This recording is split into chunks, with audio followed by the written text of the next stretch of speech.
You have been very honest about your inability to facially identify celebrities. You did a show about it. It's such a funny idea. You don't know when you see celebrities often, you don't know who they are. Is that true? That is very true. It's not because I have facial recognition issues. It's because I don't follow pop culture. Right. And so there's a lot of, the show is called Under a Rock, if you want to look it up. But it's so fun, and we only did a couple of seasons. Who's one of the biggest celebrities that you failed to identify, like someone who came up to you? Kaylee Cuoco. Wait, you mean, I thought you meant on the show. No, just in general, but whatever, wherever. Yeah. Well, Lady Gaga's assistant. Lady Gaga's assistant was on, and no. Out in just my regular life, I had left the Star Trek wrap party and was talking to the executive producer, and this woman came around the corner and she said, Tig, hi. And I looked at her and I said, hey. I said, wait, were you just at the Star Trek wrap party? And I was in Toronto. I just assumed that's... Yeah. How she knew you, yeah. Yeah. And she said, no, it's me, Anne Hathaway. And, wow. That's a big star. And I immediately was just like, oh, my God, I just want to go home, you know? And she said, I'm Anne. She said, no, I'm Anne Hathaway. I met you backstage at the Beck concert. And I was like, right, hi. And I remember I called Stephanie after I got up to my room and just said, I told her what had happened, and she said, I love that Anne Hathaway explained who she was by saying, it's me, Anne Hathaway, from backstage at Beck's concert. And Stephanie said, and by the way, I remember when Anne introduced herself to you backstage at Beck's concert. She said, but what she should have said to you is, it's me, Anne Hathaway, from Anne Hathaway.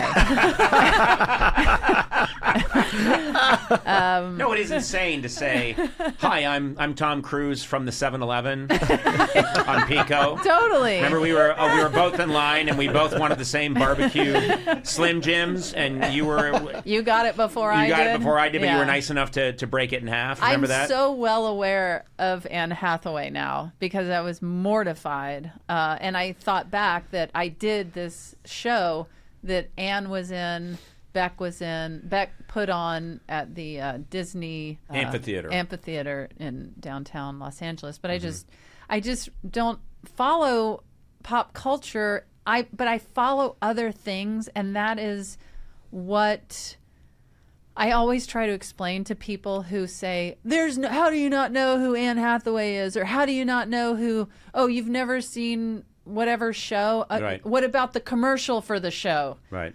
And I'm like, well, if I'm not watching TV, then I'm not seeing the commercial. Right. You know? Right. But I follow music and I follow documentaries.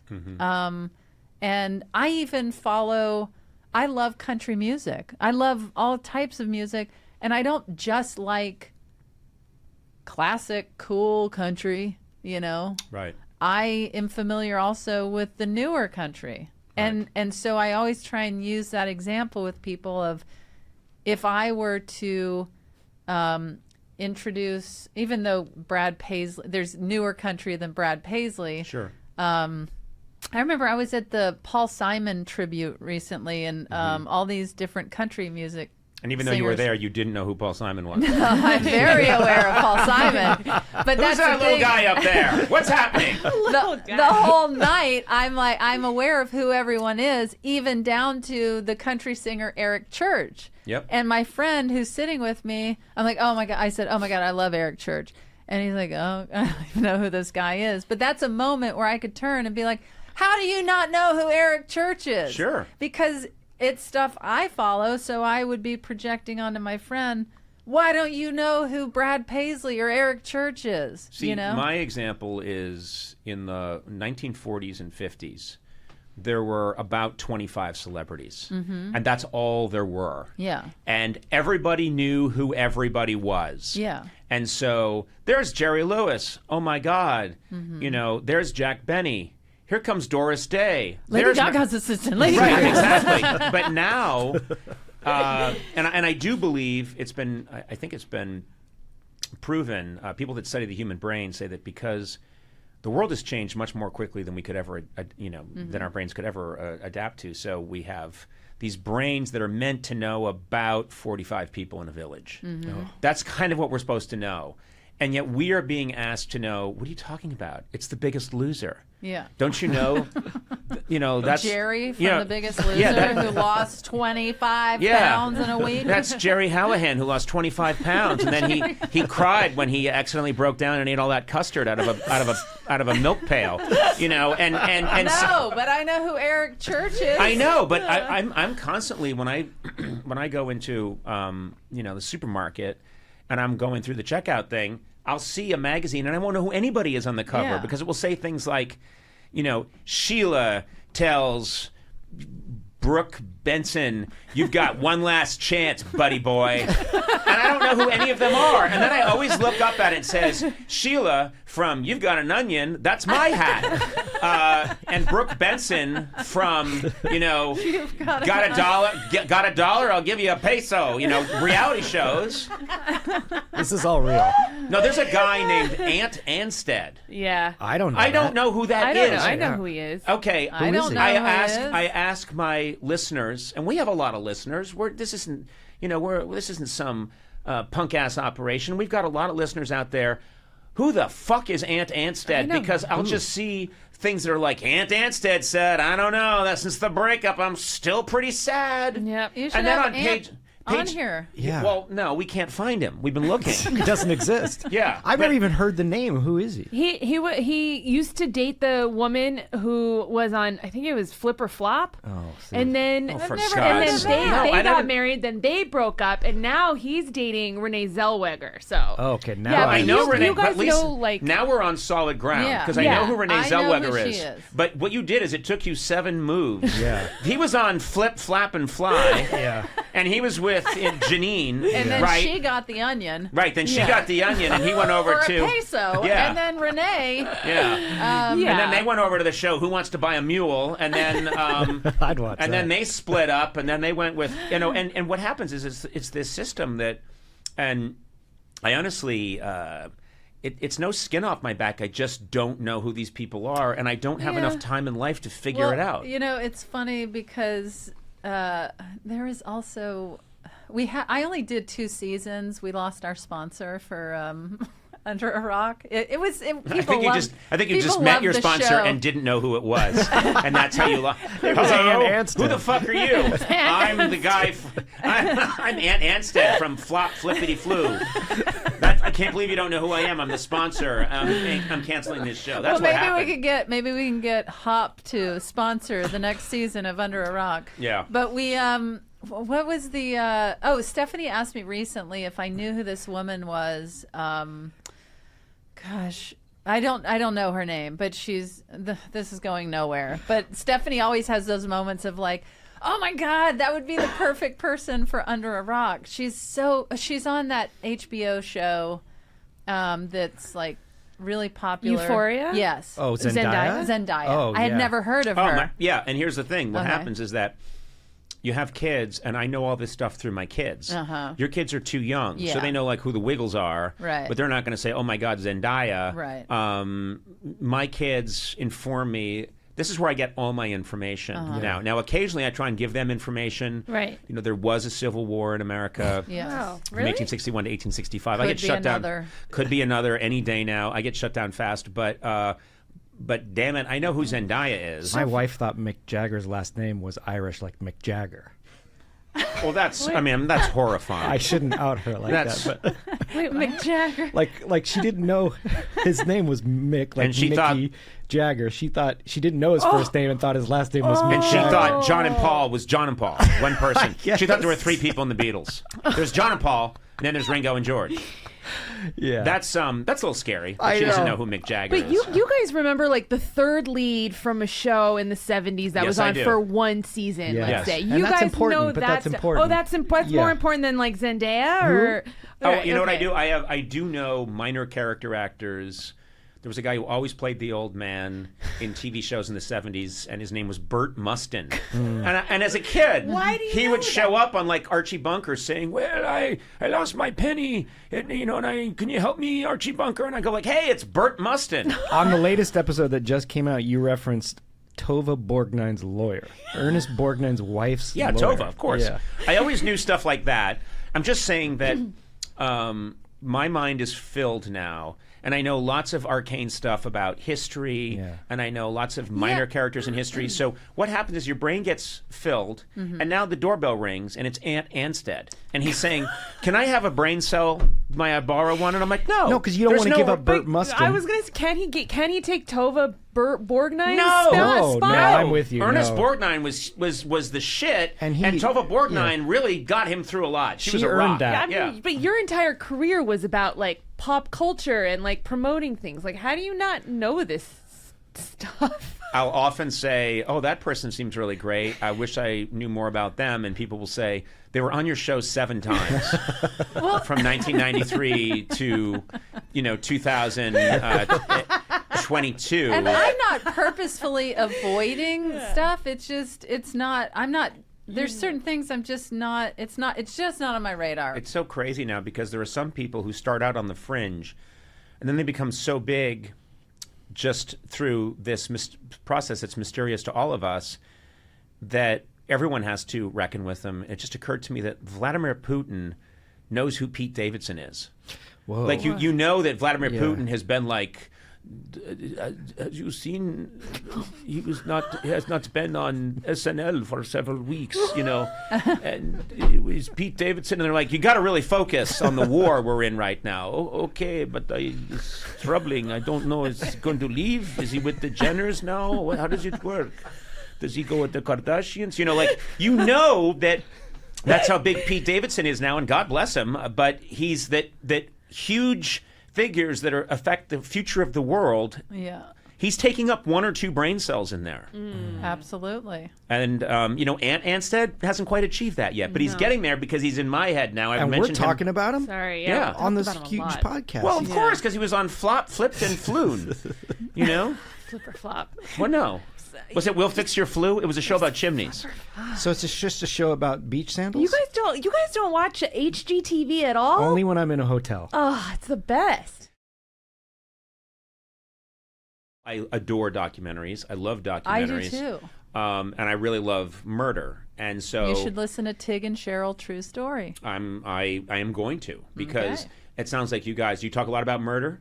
We do a lot of murder. We do a lot, like this week is not murder, but it's the Abercrombie and Fitch Scandal. Yeah. scandal. A lot of scandals, a lot of murders, but it's If there's a scandal that results in a murder, I'm ecstatic. Yeah.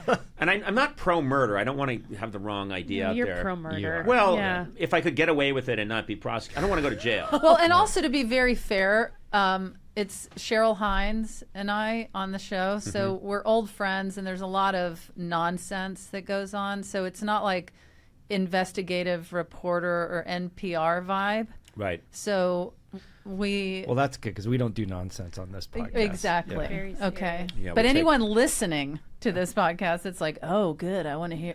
It's not that. I've noticed recently that there's this phenomenon where, and I think it really is because of the Netflix of it all, but there's this phenomenon now where they have to pad out a podcast because companies, channels want, streaming services, I'm saying, they don't want 2 episodes or 1 episode of a documentary. They really want like 5 or 6, and if you can get to 7, that's great. So it'll be a really good story, but it'll be a story that could be told in maybe 2 episodes. For sure, And that's happening. And what they'll do is I'll be watching it and they'll be like, we sure don't know what happened to to Betty Lou. No one knows what happened to Betty Lou. They found her over And there. which documentary is that? This is called Whatever Happened to Betty Lou. Oh, okay, sure. 7 episodes? 7 episodes. And so they'll say, like, they found her over there. She was still alive when we found her. What did she say? She said, Derek did it. And we're like, Derek who? And she's like, Derek P. Samuelson. And then she died. What was found on the scene? A gun. Whose gun was it? It's registered to a Derek P. Samuelson. Well, we better think about this for 6 episodes. Where does Derek Samuelson live? Over there. Think we should go arrest him? Not just yet. First, let's talk about the town. The little town of McNulty is a kind of crazy town. In 1822, you're like, no, go get Derek. He's right over there. That's the world now, is give us 7 episodes. But then there are documentaries like The Staircase that keep you riveted for 12 or more episodes. You're like, oh my God. You feel like a crazy person because you're going back and forth going, that guy didn't do it. Oh my gosh, he did it. Oh my gosh, that's that 20 guy hours didn't do it. long. Oh my It's 20 gosh. hours. Yeah. But you know And what's- I've seen the series like 3 times. Yeah. But you know what is amazing about that phenomenon is that I think a great documentary is always going to be someone stumbles on gold accidentally. Yeah. And Not so, actual gold. I should be very clear about that. Yeah. Or unless That it's a would be- documentary. That's not a bad documentary. What about a documentary called Stumbling on Gold, which follows people around until the crew finds someone who stumbles on actual gold? But that's the Or it could be a comedian trying to find something funny. yes. Stumbling on gold. Yeah. Yeah. That would be the one I would do. Just hours and hours of me, like, I don't think so. And 20 hours people of- around 20 hours of people going, I don't. That's not really. that's not That's it. not even a joke. But What else you got? But that's the case. Is that the issue we have in our culture now is that technology changed, in my opinion, and I'm being serious for just half a second. But technology changed so that because of we have this new technology. Suddenly, you go from like the Renaissance and all through history where people had to fight their way through anonymity to make something great, and occasionally the great was made and then it endured. Now we have this thing which is like, The Staircase was great. That's an amazing documentary. We need 95 more of those this year. Yeah. And it presupposes that suddenly humanity's ability to produce great art is infinite when it's not. The streaming service is infinite. So everyone's wondering, like, well, why is the bathtub water so low? It's because you made the bathtub 10,000 times bigger and there's just the same amount of water. So when you're flipping through channels, it's going to be rare that you find a really great show. The good will always be rare. Now, I'm going to do this. It's going to take 45 more minutes. We'll get to the next part of my thesis. When did this become a TED Talk? And I believe, and I say to you, sorry. My wife and I were, this is how much I don't watch things, is she was like, let's have a night where we just get in bed and watch TV together. And so I was like, okay. And so we got in bed, get the remote. We're flipping through the thousands of channels past every rerun, every news show, everything on there. And then I piped up genuinely and said, and she makes fun of me for this to this day.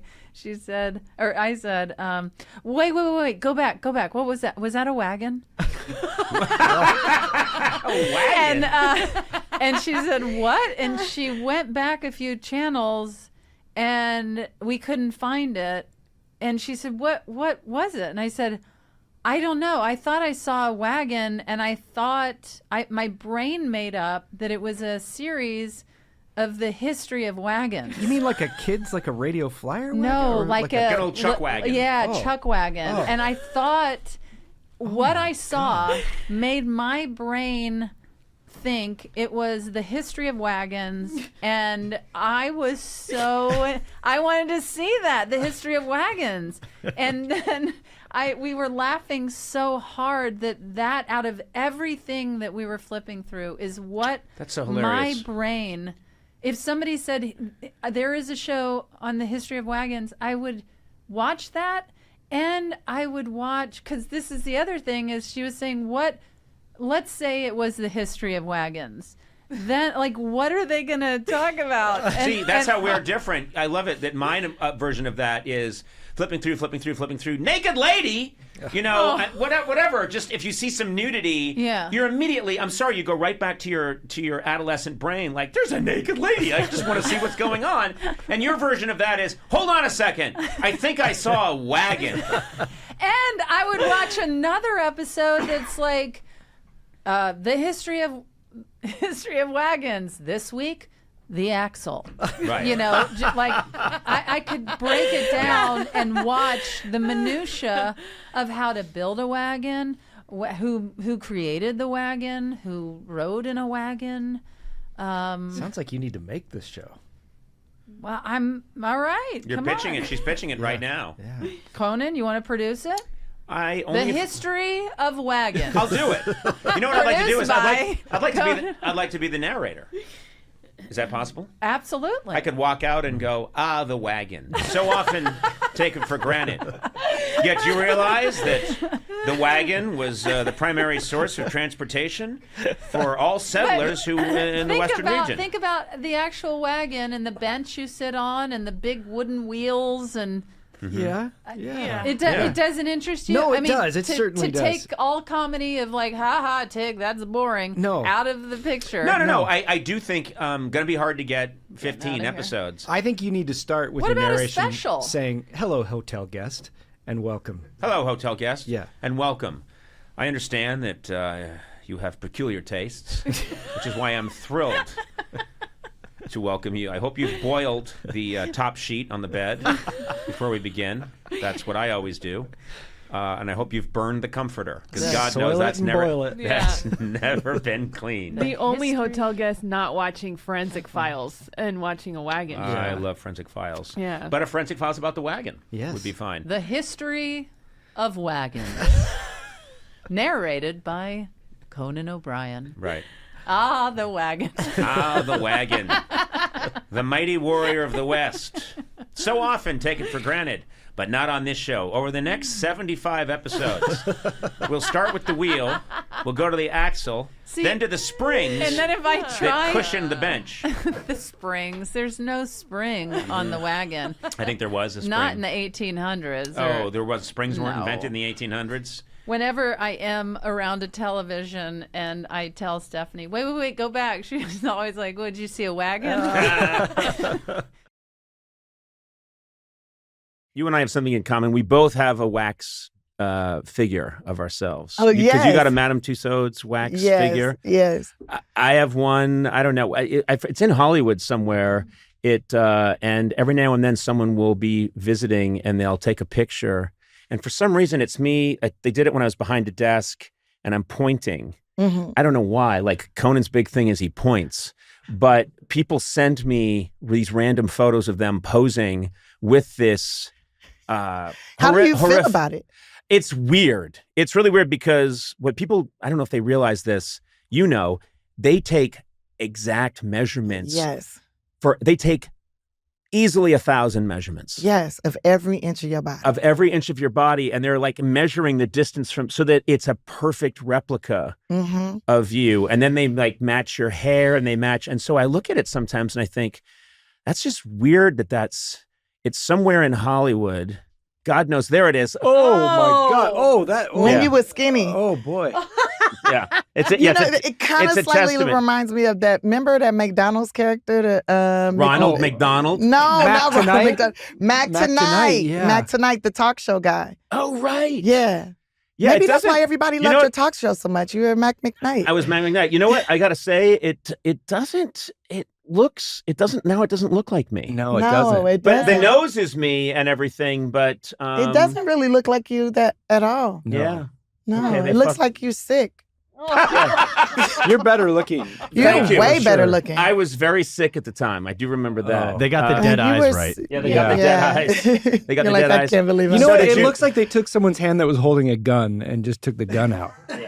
Yeah, like and God this guy. knows. Bang, bang. So what, you went through that experience. Yes. Did you like it when you saw yourself, or did you? I did. I thought she was so beautiful. I'm like, wow, this is like so beautiful, but I didn't, like, it's no like, and look in those eyes, and it's like dead eyes. It's like no hurt ever been experienced. No, right. This is not a real human. But if I could make a clone of myself, boy, she would be cute. Do you know they cloning dogs now? I did know that. Yeah. And I'm like, if they can clone dogs, then they could clone me probably. Do you want to be cloned? It would have to grow up like a baby and everything. Yeah. Like, right? Oh, yeah. Yeah. No, So you're not gonna show up as you are now. No. But are you okay with raising Myself? Yourself? I would raise myself so good. Yes, you would. And then I don't need no man, like no child support, no man, like. But then I would have to find him a dad, because that was the problem. I think I needed a dad, like all the time. So I would get like all my gay homeboys to be dad, and then just That's such a weird idea that you raise myself, clone yourself as a baby. Of Tiffany, me, and I see me, and again, then I you could give raise me you, everything and you give yourself everything that you didn't have. Not everything. I just give me what I needed.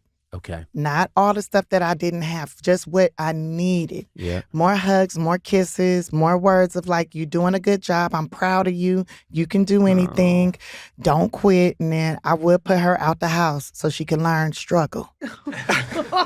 At like 12, 13? No, at 18, she gonna have to learn how to survive. I would make her camp in the woods at like 13. Like and leave her give her supplies and leave her in the woods for 3 days. No one does that. Tell her about the enzymes and sperm disease? Yes, I'm going to tell her about the enzymes and sperm disease. I'm going to be like, don't believe what you read on TikTok. It's all lies. Matter of fact, I don't even think I'm going to teach her how to read so she don't get her heart broken.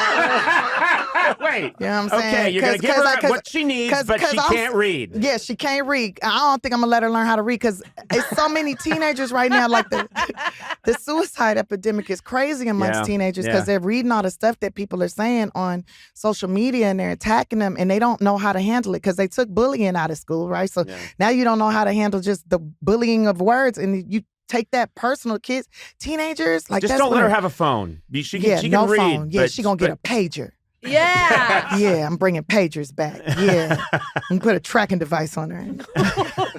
Be like, time to come in the house. Bing, bing, bing, bing, bing, bing. I gotta go inside. Like, I don't know. But I feel bad for kids today, because it is really hard. And I appreciated all my bullies. Like, I've sent them little thank you notes. Like, thank you for making me so strong, especially to my mom. That was my biggest bully.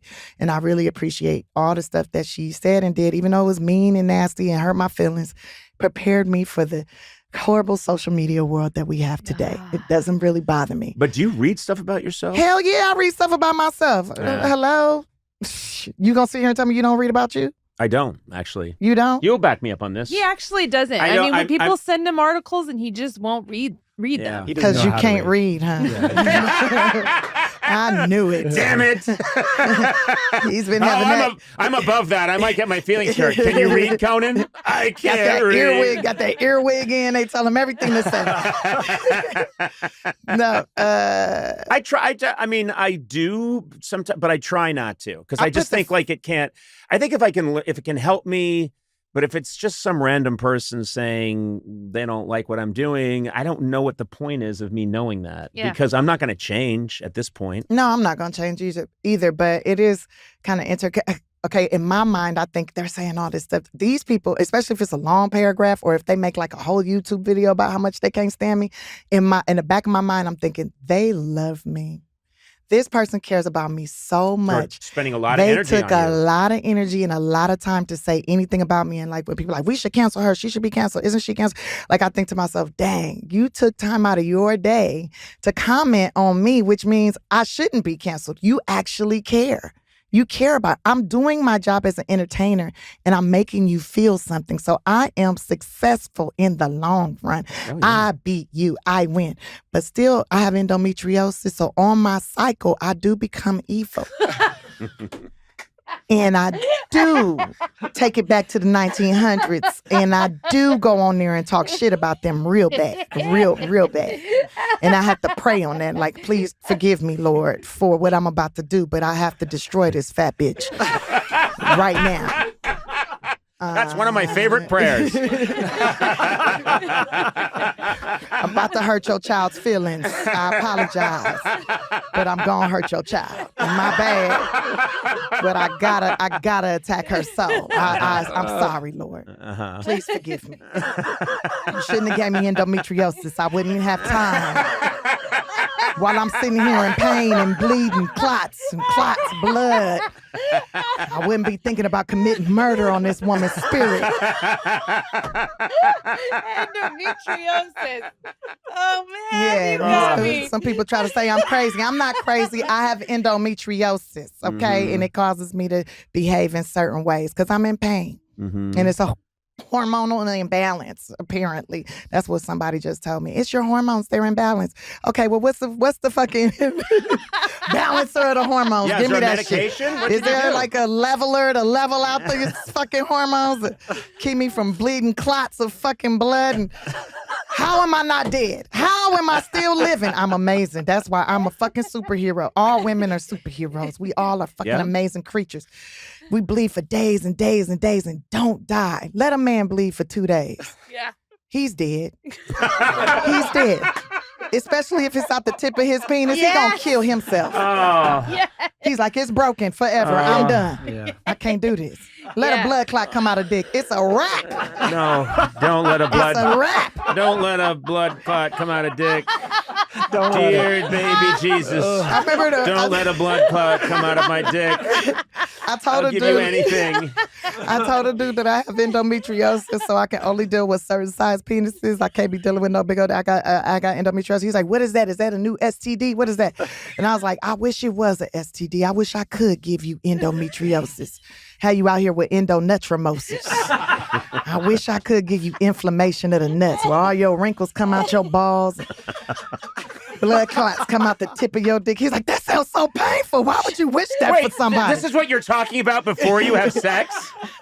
No, Let's have a little pillow talk. This is my I way hope of your letting balls shrivel up and climb up your asshole. This is my way of letting him know if he got a big old dick, I'm not doing this with you. You know, so we could just be friends. Okay. Because I need that medium. Okay, I don't need you tearing my stuff up. I don't want to be bleeding. Okay. No big dicks out there. We're getting the word out. Run me to mediums with good credit and an EIN number. I'm looking for good credit and EIN numbers. Hello. Oh my God. It's mediums. Define medium. I'm just going to write this down. Mediums. Mediums. Okay. My G-spot is 3 inches in. Bring your Asians, your Indians, your whatever. It's medium. Okay. Medium. I talk about that in the book too. Yeah, I know you do. Got it right here. Medium. That's in the If You Want to Get With Me chapter. Yeah. I'm going to give you a manual on that. Wow. Good Lord. What's this? Oh, you can read. No, I do can't. little pictures for Yeah, him. I It's see. a rebus. It's hieroglyphics. Yeah, have Maddie bring it in. Yes. Oh, we got some little surprise for me here, apparently. Mm. And it's also not just for me, but for you too. Maddie, thank you very much. Thank Lotion. you. Here. There we go. Yes. Oh, thank you. Oh, my skin is like, what is this? Now rub it in. Just rub it on both sides. We're putting a little lotion Massage it in there. Make a wish when you're doing it. Oh, that's new. I wish I was a medium. Medium for me is aspirational. You want to be a medium? I like medium, small to medium. Oh! But you got a wife, so I'm sure she's happy with what you're working with. Well, I'm a good earner.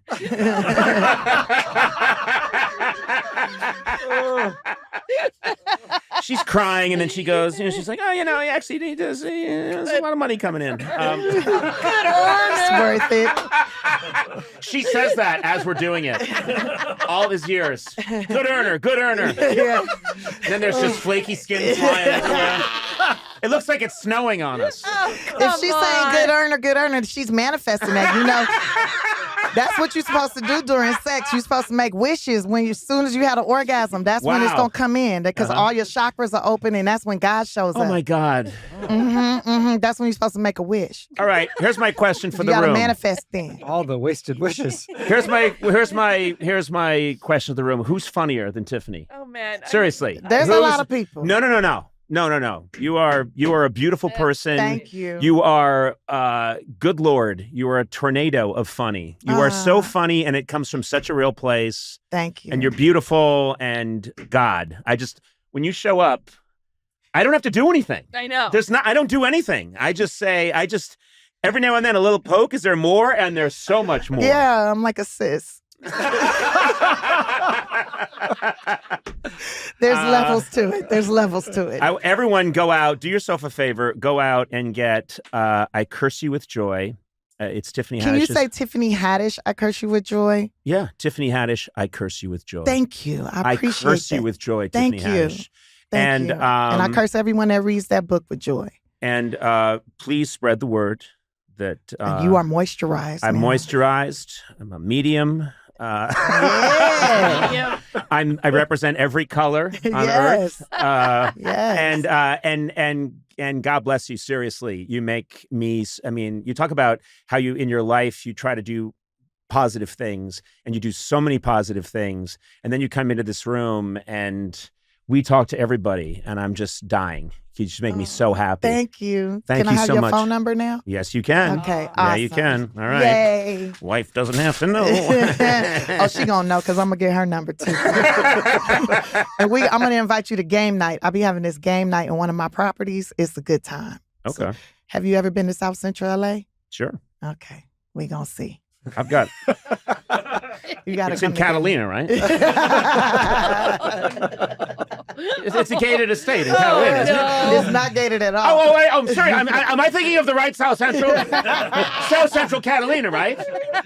It'll be a good time. That is Thank me. you. You send me a text. Thank you, Conan. I am going to send you a text. See, it's been a long time since I got a phone number on a piece of paper. I was going to say, I love this. That's how I do it. I'm You're from old-fashioned. the 1900s, baby. Oh, but you know what? I was on a plane once. Across the aisle is Warren Beatty, the greatest womanizer of the 20th century. Yes. And we chat briefly, and we have a nice chat. And he goes, well, here's how you can reach me. And he writes his phone number on an American Airlines napkin and hands it to me. And I was thinking when he did it, how many numbers has he written on an airline napkin since 1960? Oh, my God. So many and then flight I can't attendants. find it. Because I would frame it. I would frame it if I could find it. You probably blew your nose in it. Yeah, probably. Probably. Yeah. I fucked up. But anyway, Warren, my apologies. Yeah. He's been waiting by the phone for 20 years. Why won't he call? I love him. Tiffany, God bless. Thank you God so much bless for you being here. too. And congrats Thank on your you. book. Thank you. There were so many people who thought when you blew up that, oh, you just showed up and it happened. And No. they didn't realize that it was a long road. Since the 1900s, y'all. 1996, 97. It's funny because a lot of people think show business is about figuring out what other people want and giving them that. And I've always thought, no, it's in my experiences, you've got to get them, you got to wear them down and get them to like what you're putting out there.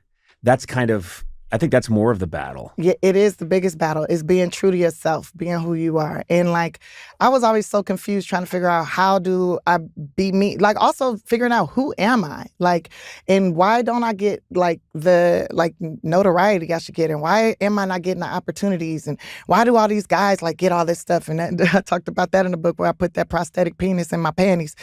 And When you're on stage. yeah, when I walked up to the club and just like walking around with a limp dick in my drawers, and because I felt like, these guys respect guys. They don't really respect women in this bit. Like, it's really hard to get on as a woman. And I don't know. I don't know if I walked different, if my energy was different, but then they started like respecting me and started like talking to me and giving me hugs and saying, hey, why don't you do this? Can you book my show? Can you do this show over here with me? I'm booking this show. You want to get on? You want to do this? And I was like, oh man, having a dick in my drawers really is like making a difference. Like maybe this is a boys club. And then I like it stopped wearing the penis, but kept that same kind of energy. Like, you know. That's unbelievable. No, Like, it's believable. You want to, if you want, when you give me your number, I can text you a picture of it. It's I'm writing it down right now. Of the penis. It's much like your color. I wouldn't think I wouldn't think that would be a popular color for a prosthetic penis. A freckled, a really speckled. It's a world penis. Well, I may already have one. We'll talk about that later, but that's unbelievable to me that because I know there was a period of time where you're in the background of television shows. Yeah. You're a background extra. What kind of shows are we talking about? We're talking about like Hannah Montana. I did background work on That's So Raven before I was casting on That's So Raven. One Tree Hill. What else did I do background work on? A bunch of stuff. Do you ever look at those shows and you can like look for yourself? Yeah, that would be fun. I could see myself in it. I wanted to do a show about that, like who's in the background or whatever. Like before they were celebrities, where were they? What were they doing? Like I feel like I've met so many celebrities that have done little things like that. Like just to get familiar with the set. Like it was really important to me to do extra work just to like understand how everything worked. I even did I worked in the sound department for a little bit, just to learn how because my goal is to one day maybe own a studio, maybe be in charge of the whole production. And I need to know what everybody's job is so that I'm not expecting too much from them. Like I need to know. And if they're not doing their job, then I know hey, you're not on your shit. And it's clear this is why. Because I did it. I did that job. Yeah, I did that job. I know what you're supposed to do. First of all, you are going to do that. I mean, anything you say you're going to do, I'm down with it. I just think that's going to happen. Yeah, it'll happen. You've made so many things happen just through incredibly hard work. Yeah. And talent. Yeah, not quitting. I don't quit. I'm not a quitter. Especially if it's a vision that I could see in my mind's eye. I'm like, it's going to happen. When? I don't know, but I'm going to make it happen. I think that's important too, when I don't know. Because I think a lot of people get impatient, think I'm going to make this happen, it's going to happen. No. You got to give up to a greater power, whatever that means to you, that I'm not in charge of when it happens, but it's going to happen. Yeah, I'm going to help facilitate it. So I do something every day towards it, something in that realm. Like when I worked at the youth center and I was in charge of activities, I'm like, I'm going to get them to do all the things that I always wanted to do and what's in the entertainment room. So we would sit in the audience at TV shows and I would be learning how the cameras work, learning how this works, see how how they tape and film sitcoms. And I would take them snowboarding and surfing and riding horses and all the things these are the kind of movies I want to make. I want to snowboard in a movie. I want to surf in a movie. I'm the Black Gidget, I'm riding horses. That's the title right there. I want to ride horses. When I first met you, I yelled, Black Gidget! Yeah. I remember that. And I got in trouble, remember? That is, you said one of your favorite movies or a movie that influenced you a lot was Who Framed Roger Rabbit. Yes. Why? Well, because first of all, that was my first time ever seeing people and cartoons together in one thing. And it was, I think, a great story. Also, it was it gave me great ideas. When a detective says to the rabbit, why are all these people doing these nice things for you? He said, because I make them laugh, Eddie. If you make people laugh, they'll do anything for you. And at that point in time in my life, I barely could read. I was having a hard time in school. I'm having a hard time functioning just in general. I'm taking care of my sisters and brothers. I'm stressed out to the max. And I'm like, that's the ticket. That's what I'll do. That's how I'll make friends. That's how I'll get people to help me. I'll make them laugh and they'll do anything for me. And that is the way that I was able to make it through junior high and high school and elementary, all that. It was I'm going to make friends by making them laugh. Not to take it down, but people do need to know what you went through. Your dad walks out at, how old are you when he 3? went? Jesus. Yeah. Yeah, I mean. And you later reestablished a relationship with him for a time. But yeah, and then he passed. Yeah, and then your mom had this accident. Mm-hmm. How old were you when she had the accident? I was 8, about to be 9. Yeah. And it was a bad car accident. Really bad. And it changed her personality. Changed who she was. I lost the love of my life, But she was there. Her body was there, but she wasn't there. It's I don't know if a demon got in here. I don't know what got inside of her, but it wasn't my mom anymore. And she became violent and verbally abusive. And it was I just want my mommy back, you know? Yeah. And, but I loved her so much.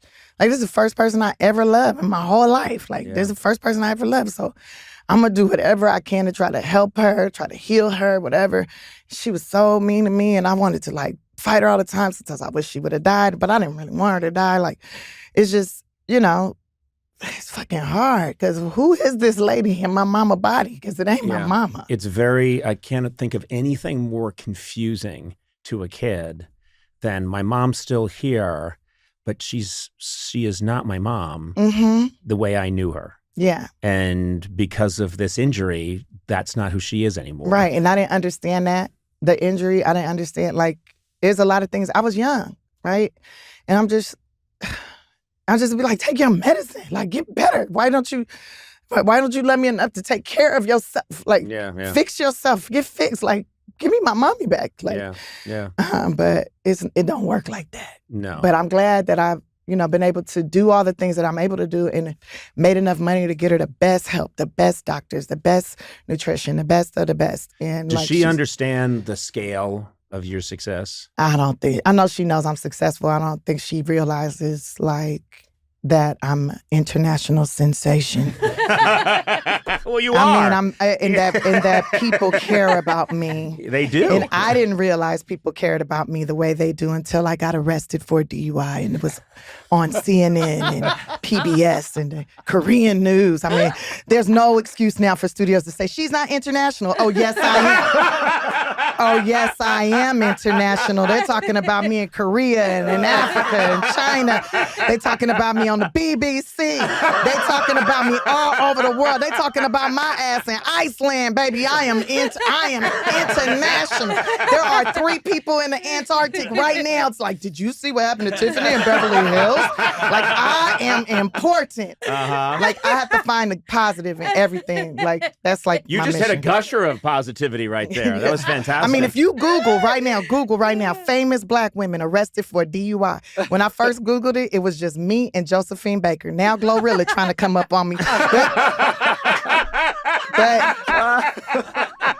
and I'm going to tell you, I know for a fact there are a lot of famous women that have been arrested for DUIs, but nobody is talking about it because don't nobody care about them. People care about me, okay? They care. They care if I take a nap in Beverly Hills. Eduardo just checked it out. I verified it. First thing that comes up, Anthony Haddish. Yeah, and it's just me for like 2 pages, right? And then there's Glorilla. And if Glorilla is like, you keep scrolling down. It must be killing her, right? And back in January when I Googled it, it was me and just Josephine Baker. I said, damn it, I'm a legend. That's good company I'm a to legend. be in. Yeah, I got to start my Rainbow Tribe. And take my ass to France. Parlez-vous français? Parlez-vous? Ferajaka. Hi, my name is Tiffany Haddish, and I feel exuberated about being Conan O'Brien's friend. I feel exuberated now too, but you have a problem with my skin. You walked in like the I don't door. Have first of all, did. I don't have a problem with your skin. Okay, I love your skin color. You are multicolored. Okay, it's beautiful, beautiful colors. You are the color of every human on this planet. Okay, you got all the colors. I'm just concerned about how dry your skin is. It looks like I could scratch the side of your hand and skin would just flake off. Yeah. And that tells me you don't have lotion in your bathroom. No, we don't have lotion. You need moisturizer. And my wife moisturizes all the time, and I won't do it. It's just not in my nature to moisturize. I have got the driest. I've got like chicken claws I bet right when here. you touch her, it feels like just a cat's tongue all over her body. Oh, it does. Tiffany, it's been so long that I can't remember. No, she keeps me away because every now and then I'm feeling a little randy. Yeah. And I'm like, hey, Liza. And I put up these claws and it's over, right? Yeah, She she's will like, not get don't touch me. Yeah, don't touch But me. see, you put the soap right there next to this faucet, and right next to that soap, there should be some hand lotion. Okay, we got So you Adam, wash your hands. Can we get on this, please? And a little bit of hand lotion, and then that way you'll be moisturized, and she'll want you to touch her. Okay. I don't Wow. think I that think- ought to do it. I was gonna say it's Tiffany, a lot more Tiffany, than lotion. there are other barriers And with too. all these multicolors of skin that you have, you need to preserve it as It best is. as You are the possible. United Colors You of know what's so- Benetton. You are You know- every human, bro. You know what's so funny? We did a travel show, and I went to Haiti. Remember this? I went to Haiti, and all these beautiful children in Haiti, and afterwards, they would have been like about, I don't know, 10, 11, and I was wearing a short sleeve shirt, and afterwards they gather around, and they're all looking at my arm, all the freckles, Mm-hmm. and they were looking at me, and they looked up at me like, are you going to be okay? They probably were amazed. Like, he's a kaleidoscope of colors. He's everything. He's so many things. How are you, by the I'm way? pretty damn good. I'm Yeah. really happy. Yeah, I'm great. good. You look beautiful. Thank you. I washed today and moisturized and put on some paint. I painted myself for you today. Well, I did not moisturize, as you can tell. Yeah, I try to be cute for you, man. You're my friend. Oh, thank you so much. Even though you don't call me or come to any of my events, and I don't have your phone number, but it's cool. Well, I do call. Your Not me. Your people told me to stop calling. You haven't called me though. Oh, well, you're hard to get to. But I thought I gave you my number the last time I saw you. I don't think you did. You did not. You did not give me digits, because I always text with people that give me digits. And Well- you did not give me digits, and I think you started to, and then you saw a pile of dry skin around my feet, and then it was 555 555 5555. First of all, I want to congratulate you on your book, I Curse You with Joy. Mhm. How long have you been working on this book for? I've been working on the book for about, I mean, it's your life. It's your life. Yeah, I've so been working on you it could for say it's- 44 years. Yeah. But consider actually working on the book, actively working on it, it's been 3 years. Yeah. Yeah, it's been 3 years. You, some people write a book and you think, okay, some stuff's happened in their life.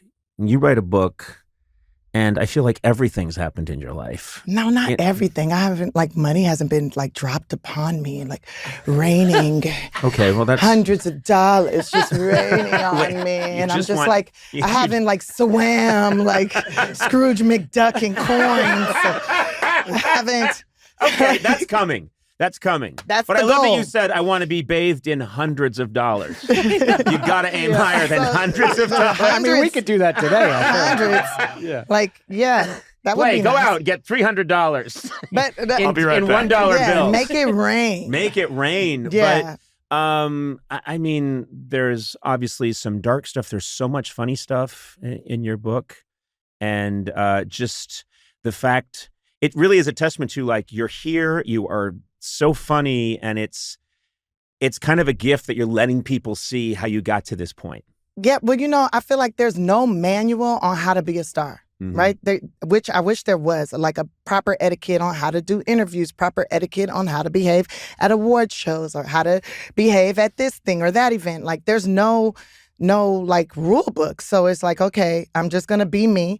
And this is my way of saying these are the ups and downs of what I've experienced. And I've learned some valuable lessons, and some of them were hard, but Yep. here's the funny in it. Here's the joy in it. You proved this thing that I've always thought about, which is if you have a certain ability, it's going to hit you one way or the other, no matter what you're immersed in. I didn't know that you were a Jehovah's Witness. I wasn't baptized. I You wasn't weren't actually, baptism, but but- I was around it. You were around I it. wasn't inducted. I didn't have a blood card or nothing, but definitely. Well, as there. someone with a blood card, I can tell you. But you had the... You have a blood card? No, I don't. I Oh, stole okay. it. I get a lot of blood cards.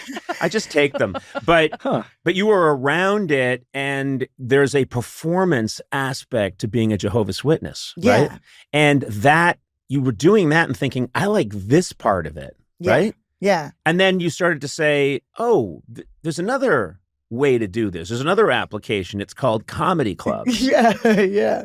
I mean, and so the nickel drops for you there. You took that experience and said, wait a minute, I really love this part of it. So you knew from a fairly early age, I like being in front of people. I love being in front of people. I love making them laugh. I love sharing information that it could be true, it could not be true, I'm not sure.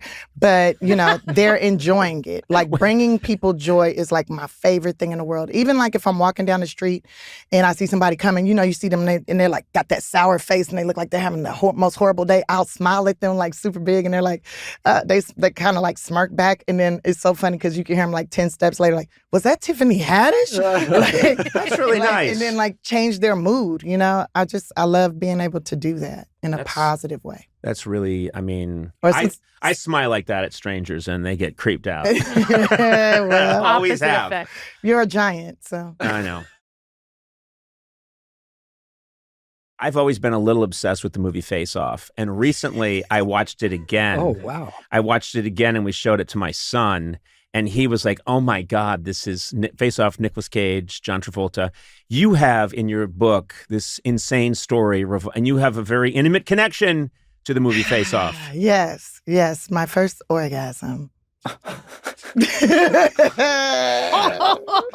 Because of the movie or just Not because of circumstantially? it's circumstantial. You know how like sometimes you're hooking up with somebody and that's in the back, like a movie's in the background. Face Off is always on. It's not. Wait, were you, it was on TV? No, it was in a movie theater. Oh, for Christ's It sake. was in a movie theater. You broke Conan. You're in the theater. I'm Okay. in the theater, and it was barely anybody there. It was the last show of the night, and it was like nobody in there. And I was on a date. Me and this guy were at the back of the theater, and we're making out and stuff. And then he starts, fiddling around, little fiddly diddly dee, little fiddly Diddly diddly dee. little fiddly diddly dee. Fiddly diddly dee. If you kids out there are listening, that's a little nursery rhyme for you. And now I That's should what like it to means. perform Fiddly Diddly Dee on you. So, okay, and then... I'm enjoying it, eyes closed, and then I'm feeling this like crazy sensation through my body, and I open my eyes, and it's like Nicolas Cage eyes is looking into my eyes. Yes, like this, like,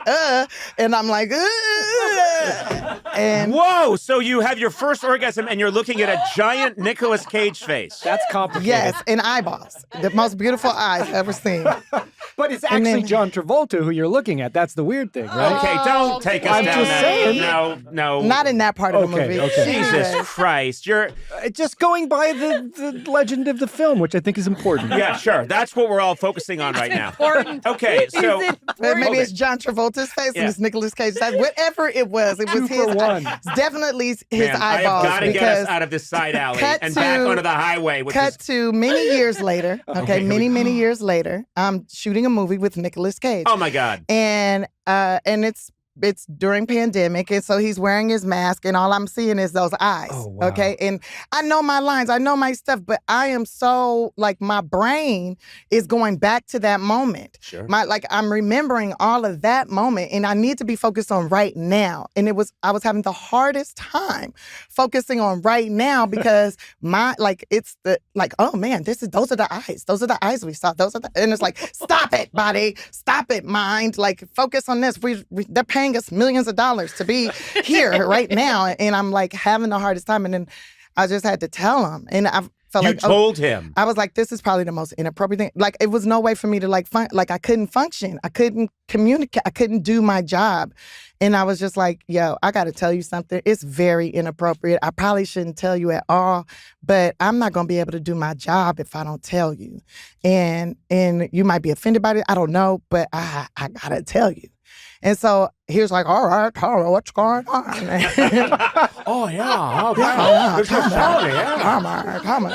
And I tell him the story, and he burst out laughing. And he was like, what's crazy is my first wife, she saw me in the movie, and she said, that's going to be my husband one day. And we ended up getting married. I said, well, I'm going to tell you right now, ain't no fiddling no beans over here. Ain't no fiddly diddly over here. Okay? That's not going to be happening over here, but I just needed to tell you that so that I could do my freaking job. And then once I was able to get that off my chest, it was like, okay, now we can get to work. And we became friends. And it's so funny because all the other cast members were like, how'd you get him he talks to you all the time. He's so cool with you. He doesn't talk to us.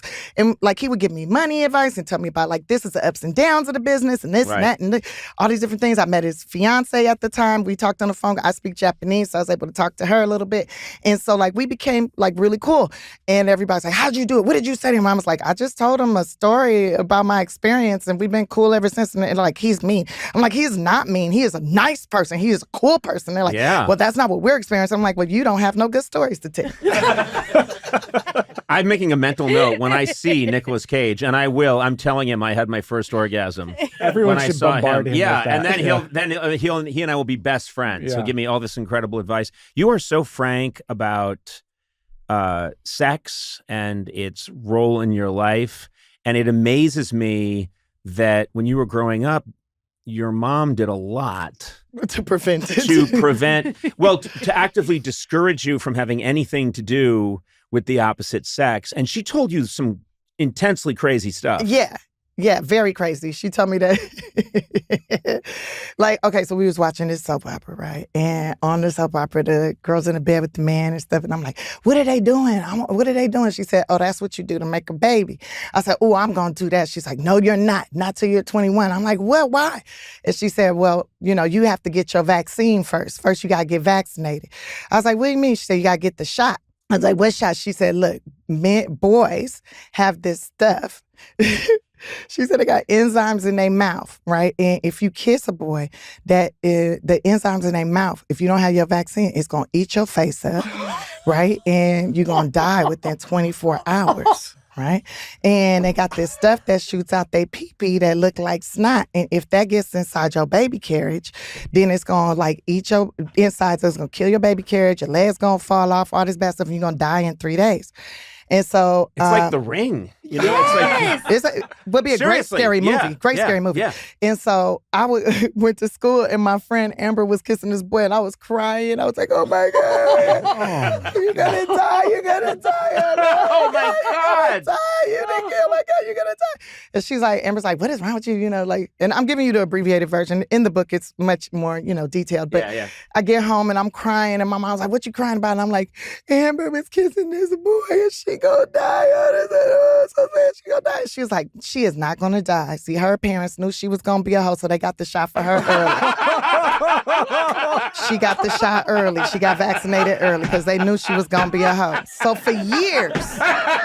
Are you a hoe? If so, we have a medication for you. So for years, I was under the impression that all these, I would see these girls kissing boys at school and stuff, and I'm like, she a hoe, that's a hoe, they a hoe. They not 21 yet, they not vaccinated, or she probably got the shot early. Her parents knew she was gonna be a hoe, and I used to say little stuff like that, like, your family knew you was a hoe. Just say little stuff like that. And when we got in health class, and they're talking about all the different STDs you can get, and then I'm like, excuse me, what about the enzymes in the mouth, the baby carriage? Yeah. And then the teacher tells me to explain this, and I explained it, and everybody in the class busted up laughing. And he's like, Tiffany, I think you need to talk to your mom again. I think you need to talk to, you need to have a conversation, because this is not, because I was like, what about the sperm disease? What about that? What about the sperm disease?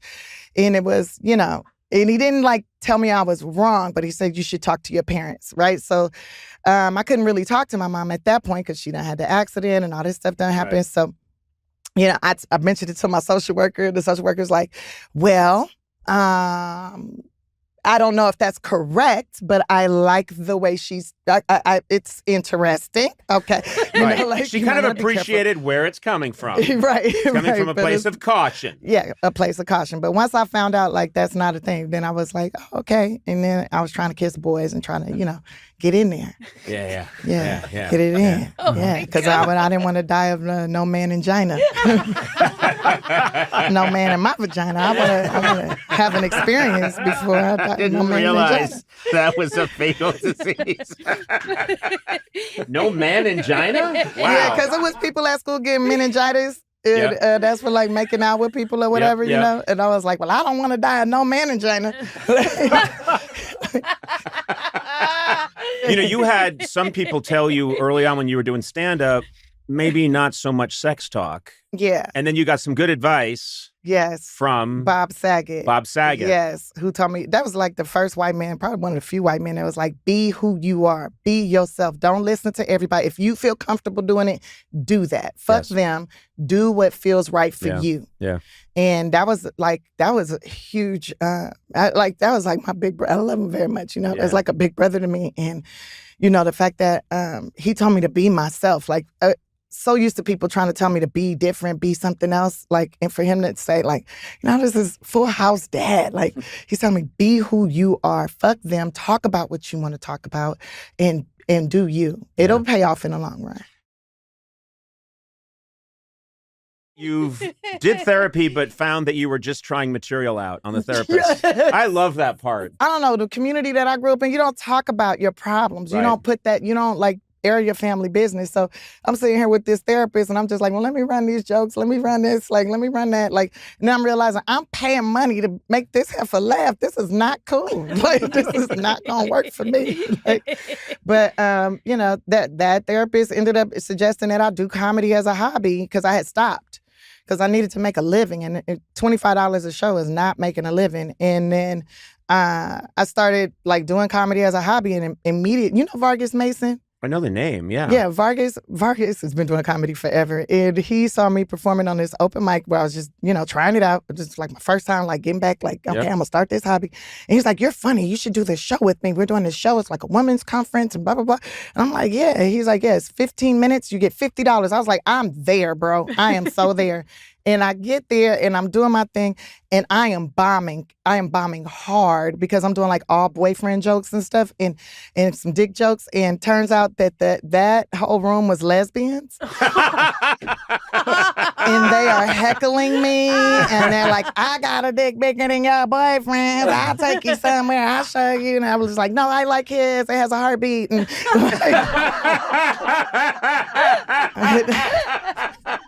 no one told you who's the audience? They did not tell me, and that's when I learned you got to know who your audience yes, is. You got to do. know your audience, and I bombed. I bombed bad, but I stayed up there the whole 15 minutes because I wanted my $50, but I wasn't sure if he was gonna give it to me because I bombed so bad. It was so bad. It was bad. Like I felt like a piece of meat up there, just like, oh, this is horrible. And I go backstage and I'm trying not to cry, and he's like, whoa, rough room, right? It gives me my $50, and I was like, oh, you paying me anyways? Oh, I'm doing this for the rest of my life. I just got to figure out how to get better and better and better. And that's what I've been doing ever since, getting better and better every chance I get. And I do make mistakes and I do bomb from time to time, but that's the nature of the beast. And every fail is a lesson to be successful. And don't say that shit again. Try something else. Yeah. Also, there are times where you try something, it doesn't work. And I don't know if you've had this, but you try something, it doesn't work, but it sounds so corny, but it like opens a door to something else that might work. Do you know what I mean? It's not Yes. just, oh, that didn't work, I won't say that again. But sometimes it leads to something else. It does. And I'll run a joke like 6 times, 6 different shows. If it doesn't work the 6 times, then I know, okay, this is probably not the right route to go. This is not the correct wording. The idea to me is funny, but this is not this don't hit. Don't do this one no more. Mm-hmm. But maybe the premise is good, so try it a different way. Rewrite it this way. Have you noticed that if you work too hard on something and it's not coming, it means it's not there? Right. Like sometimes the best things just come so easily, and I cannot tell you how long. It took me a long time to learn this, but I got a work ethic, and I would work and work and work on something, and it's just not there. And then I realized if you're working that hard on it and it's not there, you got to just walk away. You got to let it go. Gotta let it go. And when in doubt, throw it out. Yes. When in doubt, throw it out. Yeah. If you doubting it and like it's not getting it, let it go. I've been practicing that a lot lately with relationships and all kind of stuff. And I've been throwing stuff away. But I am still a hoarder of clothes. Because I think I could fit in this again. I know I didn't wear it. I haven't worn it since 99. But I will get that small again. I might be 70 years old. But I will wear that crop top one more time. Do you relate, Sona? Oh my God, yes. It's so sad. The clothes that I have in my closet that I just won't throw away. Yeah, because I don't want to give in to the fact that I'm a large now and I used to be a medium. I can't do it. Oh my goodness. Some of my stuff I've given to my sister. This is my issue. Like I need to, if I give away clothes, and when I do, and I usually do about 2-3 times a year, I have to give it away to charity, because when I give it to like my sisters and I see them wearing it, I want to rip that shit off their back. Give me that back. That I'm looks like, good. hey, that's mine. Hey, why it look better on you than it does on me? I'm like, did you take that out of my closet? They're like, you gave it to me. I'm like, oh yeah, I did give it to you. But inside, I'm like, I should take that shit back. Okay, so you've had this crazy success. haven't changed and stuff. But you say in the book you talk about Groupon. You still using your Groupon? Still use my Groupon. Okay. Yeah, I just bought some weights on it just recently. Oh yeah. Yeah, some new weights, some kettlebells. Oh, kettlebell. Mm-hmm. Okay. Yeah. Do you ever walk around with those weight vests? You know, some people do that. I just bought a weighted vest. With I was walking with my vest. wife the other day, and then at one point it's getting hot, so she takes off her like sweatshirt or whatever, and I see that she's wearing this looks like a bulletproof vest, and I said, "What the fuck is that?" And she was like, "Oh, it adds like 20 pounds to my walk so that I'll work harder." And I didn't know. I thought, I didn't. She didn't tell me, first of all. But again, we haven't touched each other in years. That's her first line of defense. Yeah, she said this protects me. Chastity vest. This protects me. He won't touch these tits. His scaly hands aren't getting me. But you got one of those. Yeah, I just ordered one on Groupon. Yeah, it was like $50. And it's a 20-pound weighted vest. I just ordered it and the kettlebells. Yeah. Because I want to like walk with that stuff. That's so funny. Me and your wife should be friends. Let's do it. She would love it. Let's go on a weighted walk. She's cool. Okay, take it easy. She's cool. She's really cool. Yeah, I married well. I did the right thing. Good. In your book, you talk about you found this thing called a rage room. I don't know what a rage room is. What's a rage room? Oh my gosh, a rage room.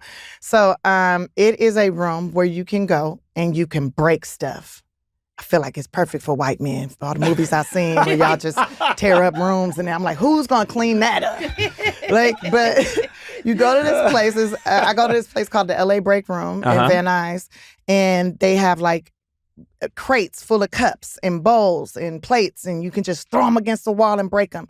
You can like, they have old appliances in there, ovens, microwaves, refrigerators, stove, chairs. Oh, this one chair, I fucked that chair up. I took everything I had. It was like, it's better than sex. It's such a great release. And I just tore that shit up, demolished it, and nobody is mad at me.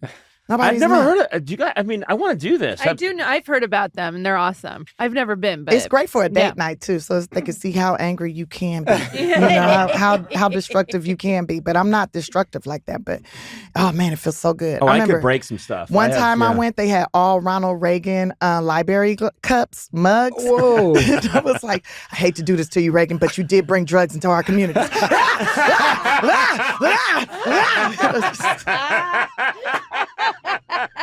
And I demolished them. Your war on drugs was garbage. You mentioned your community. You know, I love is you live in South Central and you keep doubling down and buying homes in South Central, right? Yeah. That's fantastic. I mean, what now? How many? I mean, I don't want to get too specific, but you've bought a lot of properties there. Yeah, I only own one. Okay. But the foundation, the LLCs, the trust funds. I see. They own many. And every time I do a movie or a TV show, I buy a piece of land. I always tell them, like, make sure I get paid enough where I can buy, like, an apartment building, where I can buy something that can make a difference. You know, when I was little, I used to think I was going to be the queen of South Central Los Angeles. I want to be the queen of the hood. And now, like, on my street, I own, well, the trust owns many homes. That's fantastic. And then in apartment buildings and duplexes that I own, I house foster youth in it. I rent them out to organizations that help foster youth get housing and life skills and all that. And I house a bunch of them. But they don't know that I own it. But I do come by and mentor and talk to the kids. And yeah, and really I'm just checking to make sure they didn't tear my shit up. It's a rage room. I'm like, why is there footprints on the ceiling? I'm here to mentor you and also check up on stuff. Give you good life advice, but check. Mm-hmm. And you know what's so cool is I heard there are these big after parties after events, like whether it's the Emmys or the Golden Globes or the Oscars, but after one you went back to the neighborhood. Yeah, I went right home. Right to South Central LA. Yeah. Yeah. And so you skipped the fancy party. I went to the fancy party, took a picture, and then left. And you talking about when I went over to my homegirl house over in Compton? Yeah.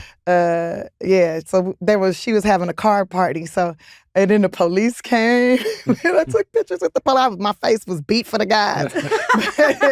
but yeah, I went to the event and took some pictures at the little after party, left from there. and like changed my clothes, put on some like, but I didn't wash my face. And I went over there. It's like, bitch, you up here all cute, looking all good. I'm like, yeah, but let me whoop that ass in spades. We playing spades. We here for the spades. And then I guess, I don't know, some people took pictures and posted, and then the police found out I was in the community, and they came over and like, we here to protect you, make sure don't nothing happen to you. But I'm like, I come over here all the time, don't nothing happen to me. Like, I'm queen of the hood. You are. I'm not the queen of the hood, but in my mind.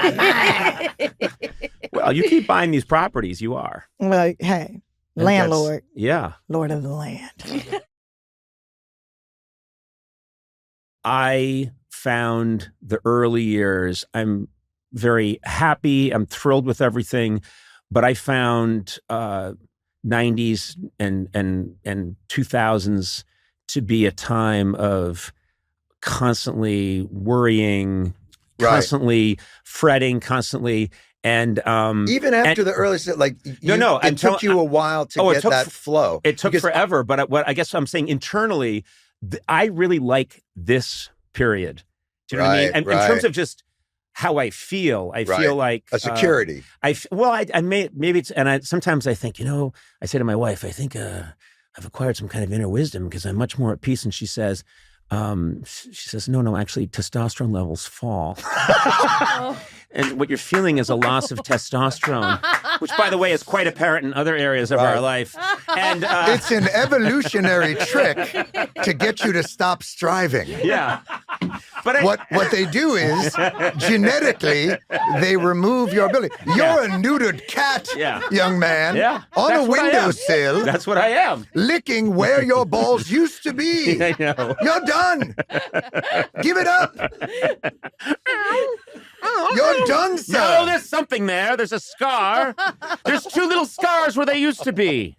And if I rub them, I get some satisfaction. It's fascinating to me because, again, like, my observation of your track is so different than how you everyone experienced feels it. Things. I remember watching your show, like, the first week, I was like, oh, these dudes, they know what, not only do they know what they're doing, but they're like, I remember the Clutch Cargo shit and and like the absurdist comedy. Right. And I was like, oh, they've done, like, by God, they've done it. Like, I knew that there would be, as you get used to productions and you're going to be sanding. People don't realize that productions are functions of management prowess, that there's a sort of active management that you have to post-mortem. Like, you're a comedy show with a masturbating bear. Like, the bear masturbates, and then afterwards you're like, so what did you guys think? Like, there's that part at the end. Like, how did it go? When he was batting at his diaper, it's got to be in a 2-shot. That's you right. need to That's see. Right. Yeah, that's you know what's exactly so funny is my favorite part of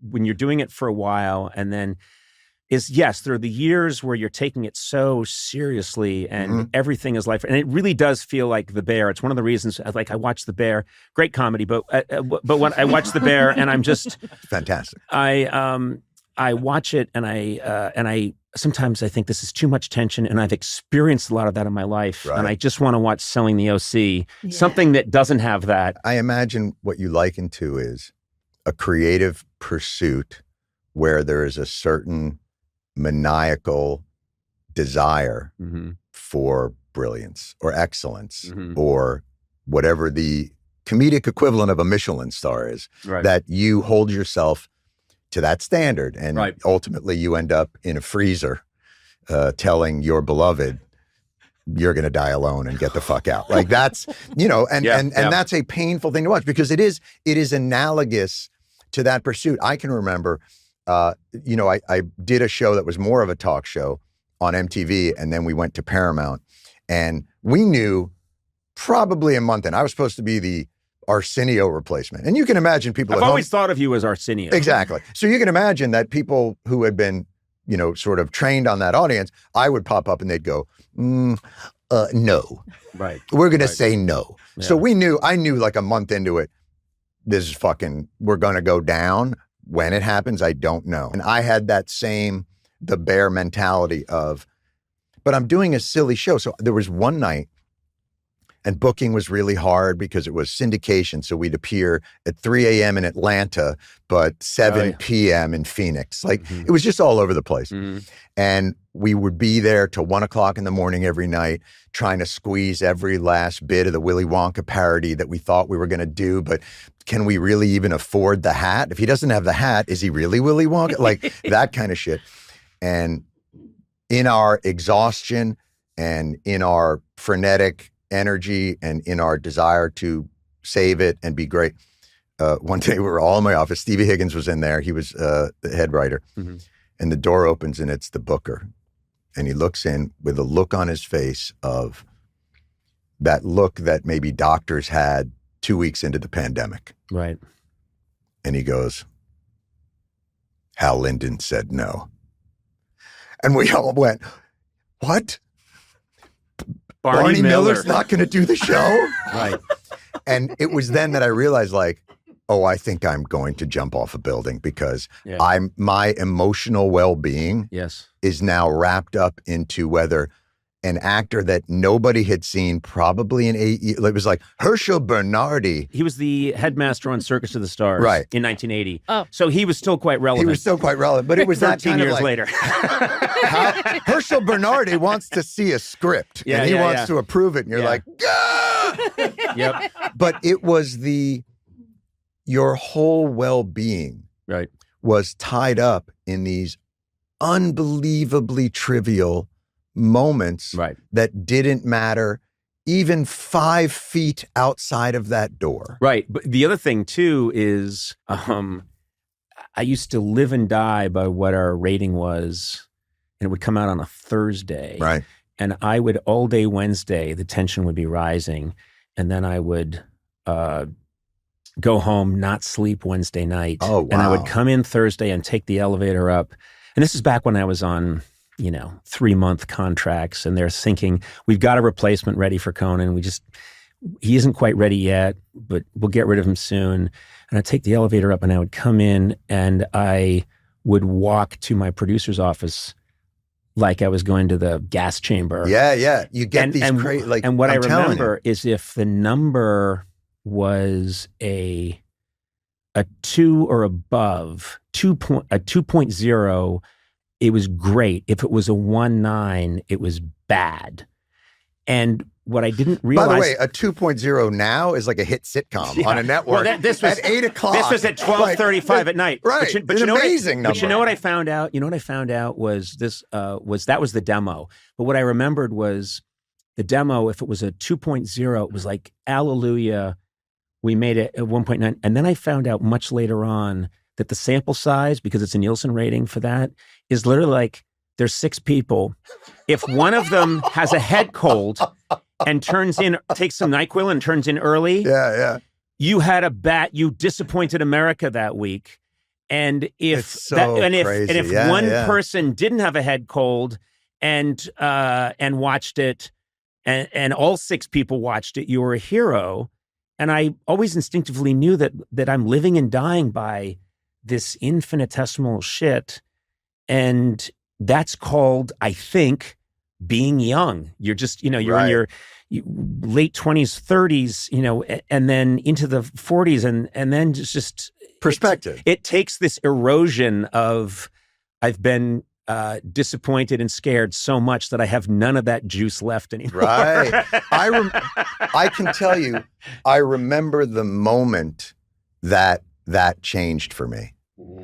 And it was... Was it getting this podcast, this booking? It was coming in here and reading this and realizing that you don't consider us friends yet. No, we aren't. That this is a future desire. Yeah, we'll see. John, I'll let you know. I was about to read this in the past, you bastard.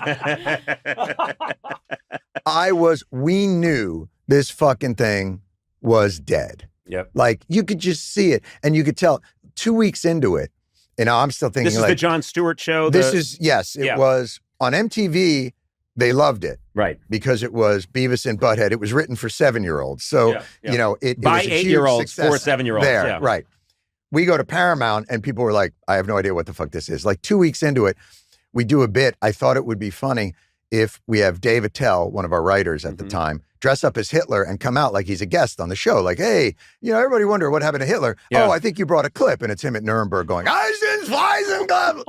so I don't think anything of it. I think, and we're laughing our balls off because every idea you come up with is 2:00 in the morning, and you think it's hilarious, right? Because you're sleep deprived in the way that Stalin would torture people, like it's 2 a.m. And so they're like, what if Attell was Hitler? And I'm like, love it. Let's have him come out holding a bagel with a schmear going, I don't know what I was so afraid of. These are delicious. These are good. Boom. I'm going to kill. He comes out. Ladies and gentlemen, our next guest, it's not on the docket. It's not like you have it like, we had somebody from Beverly Hills 90210, not the lead, but like somebody who was just sitting at the Peach Pit. Like not even, we couldn't get guests. So not Joe E. Tata? No, whatever it is. Sorry, come on. How did you remember that name? And you know is what? that really a person? Joey Tata was the actor who ran it was the guy that ran the Peach Pit. My God. And I even know that. Can I say something? I can't think of my son's name right now. But I know Joe E. Tata. Joey Tata, we love you, man. If he's still alive, I'll eat my hat. I know that one. That is amazing. So we don't, it's, we've got nothing. This isn't planned. First guest of the night, we do the monologue, do the whole thing. And at that time, it's all OJ. It's all, okay. Ladies and gentlemen, first guest, very surprising. Nobody's heard from him for many, many years. We are just so honored that he chose to do this show first. Ladies and gentlemen, Adolf Hitler. Yeah. Attell walks out in full Nazi regalia, and he's doing this, and he's got the mustache, and he's holding a bagel. Sure. And what I didn't realize is the crowd would rightfully boo the shit out of him. It's Hitler. Yeah. The whole thing devolves. I see in the control room, there's an immediate break. The stage manager comes out and goes, they need to see you in the control room. I go to the control room. We're filming on 26th Street in New York. Yeah. Paramount, our syndicator, they're watching from a lot in Los Angeles. Sure. The phone rings. It's just one guy. And he goes, that will never see the light of day. That will never air. You will never do that again. I actually turned it into an episode when I was writing for Sanders. Right. We turned it into an episode, Adolf Hankler, where I had on the Wu-Tang Clan and Adolf Hankler, and Rip Torn had to come in and go, no. we're not doing it. They called me immediately. I was 2 weeks into a show and we're already putting reruns on. Yeah. So we knew this thing's going down. But I had your experience of this is my shot. This is it. My name is on this. This is this is a manifestation of who I am as an artist, as a person. If it gets rejected, I am rejected. I wasn't sleeping. I was really miserable. I was drinking like a motherfucker, all those different things. And one night in my insomnia at 3:00 in the morning, 4:00 in the morning, I just remember thinking, you're going to have had your own talk show with your name on it, where you could do whatever you wanted, other than dress up Dave Attell as Hitler. Right. And people are going to say, did you enjoy it? And I would have to say, I hated it. And I think it nearly destroyed me. Mm-hmm. And what a dumb fucking response. Yeah. And that morning, I got up and was like, I'm going to enjoy the shit out of this. Yeah. And I don't care anymore. Yeah. And it was revelatory. And it was such I felt it physically, that relief. Now, the blow of the story is, they canceled it pretty soon thereafter. Yeah. I had the revelation, and the story should have been and I learned to enjoy it, and the show soared. And the ratings, Conan, the ratings. You wouldn't believe. I was literally shitting money. It was amazing. It's like you're Scrooge. Yes. And you woke up. Boy, what day is it? And you're shouting out the window, and people are like, fuck you. Where's the cranky old man? We liked him. What? Boy, what day is it? It's your eviction day. You're leaving. Get out. So, but it was the lesson of my career. And it tied into the sort of flip side of that was when I got Letterman a couple of years prior, which had been my sole goal for 5 or 6 years of working in the clubs. And I remember going back to my apartment and was still a hole in the floor, and it was still one room, and I wasn't any taller. And so that, that sort of, that summit, that Everest that had occurred by going on Letterman, I was still the same dude. And when I got canceled, I remember thinking, but I'm not any shorter. Yeah. And I don't live in a smaller, and I still have the one thing that they can't take away, which is a desire to write jokes. Yeah. And that's how I think I was able to, when the Daily Show came, work hard, but not make myself insane. I think the saving grace for me was always, I was very nervous, self-loathing, That's so crazy to me. I view you so differently. That's so crazy. All the bullshit. But when we were doing the show, and Max Weinberg and the Max Weinberg 7 are playing, and we're doing this comedy that I loved, and working with Smigel and working with all these great people, I loved that part. I always loved that part. I loved an audience. And I remembered thinking, if this only lasts 6 weeks, I got to do it for 6 weeks. So I remember that it was, if I could have, it was the show, it was the doing of the show that saved me. Right. Because the doing of it brought me joy. And also, you can't do these shows unless you're in the moment, present, and taking it beat to beat. If you're doing comedy on stage, it got you out of your head. It got me out of my head, because now it's just time to go. It was all the rest of it that I found to be agonizing. But could anyone help you through that? Like, I imagine somebody like Lorne, who really has been through that experience of show business and ups and downs and had a longevity in that. Is that something you were able to share with him in any way? I think the thing about Lorne and, Lorne, no one would know me if it weren't for, I think I would have made a name as a... You had already made a name. No. Already. No. But I think if Lorne hadn't chosen me, for that job, I think I would have probably, through various crimes, have made a name for myself. Oh, yeah. Pacific Definitely. Northwest, roaming, and then eventually... Is that Conan O'Brien fighting in the Ukraine? What is he doing? Is he on the front lines in Kharkiv? Look at that hair. But I think... So tall. What a target.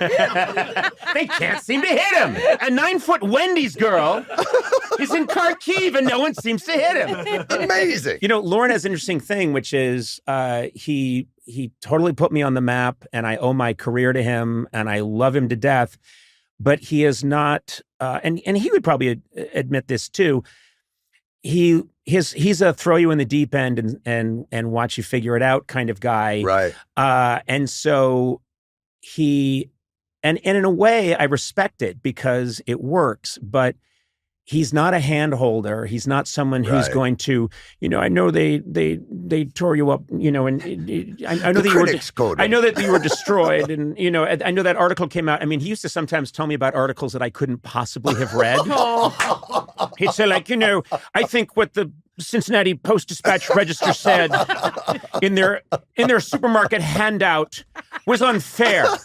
I think someone will eventually want to mate with you, I mean, he would say, and I'd be like, what? I didn't know about, oh, no. But then he'd do that, but then he'd say, but listen, he did have an institutional knowledge, and he said, you're likable, and you've got a good quality, vulnerable quality, and all I wanted to hear is your weird comedy is so cool. That's not what Lorne was saying. I think even he early on found it off-putting and fucking crazy. But he did say, like, you're polite, and your goodness comes through, and that will see you through. And I'd be like, what? You're a well-mannered boy. Yeah. No, but I mean, seriously, I think... Have you thought about wearing culottes? And playing into the well-mannered boy archetype? He did tell me I think he did an interview a couple of years into the late night show, and it's going really well. And he said, I thought, like, well, we're doing such cutting edge comedy. I bet that's why Lorne, and he said, no. I chose Conan because, he has good manners. And I thought, fuck.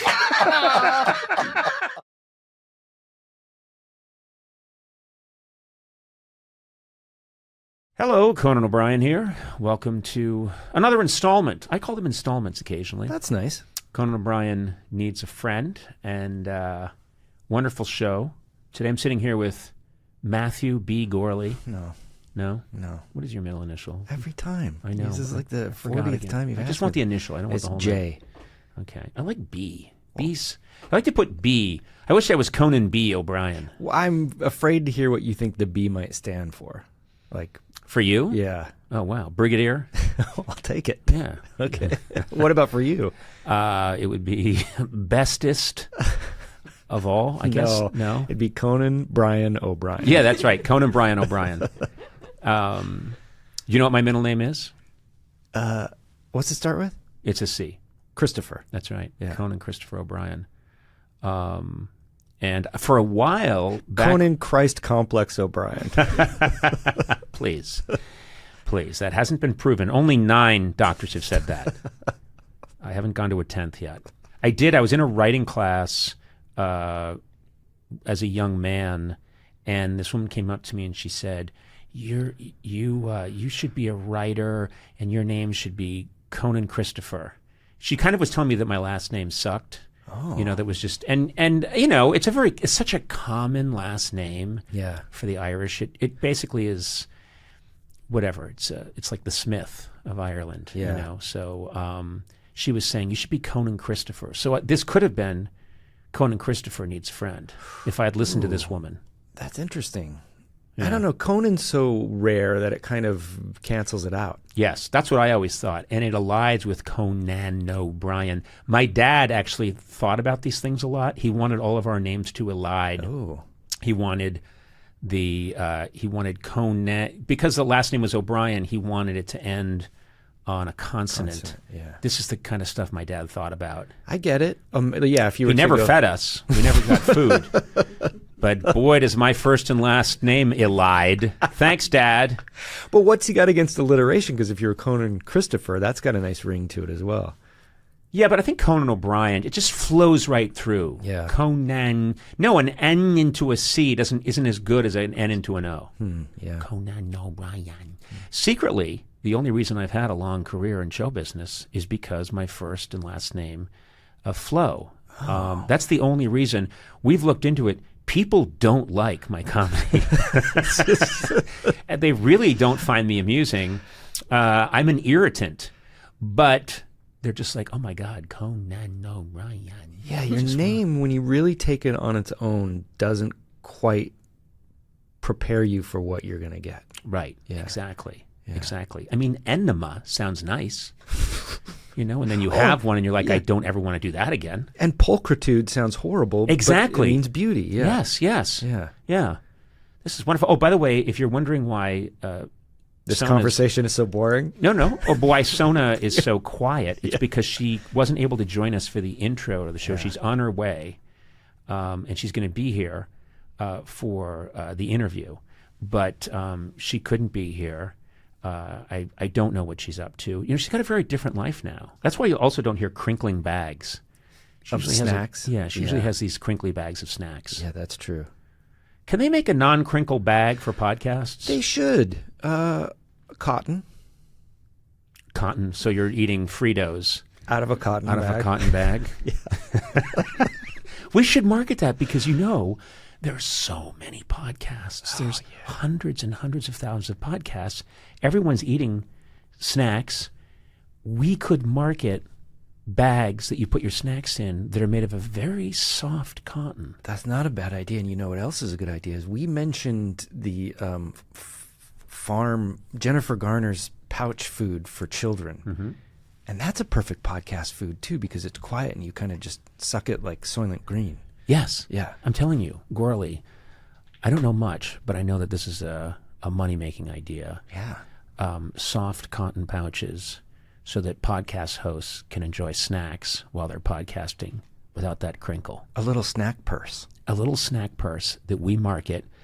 And let's face it, no one else is going to be able to copy this idea. No one else can make something out of cotton that holds No. chips or Fritos. We'll patent it. Exactly. We'll patent it. It's a bag made of cotton. It's brilliant. And the government, U.S. government, the patent office will back us all the way. And what we do is we put the Conan O'Brien Needs a Friend logo on there, and it says, you know, official podcast snack purse. Yes.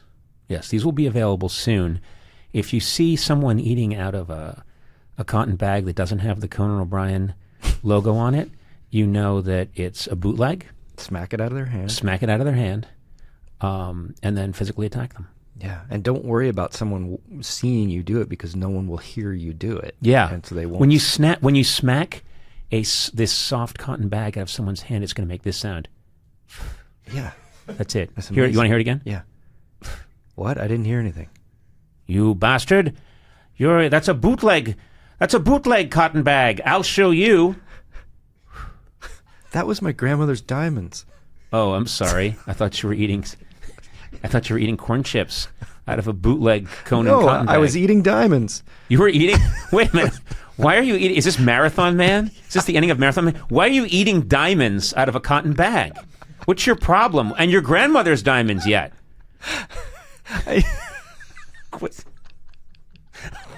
What kind of sick freak are you? Good question. You know, I've never thought about it. I have a real problem.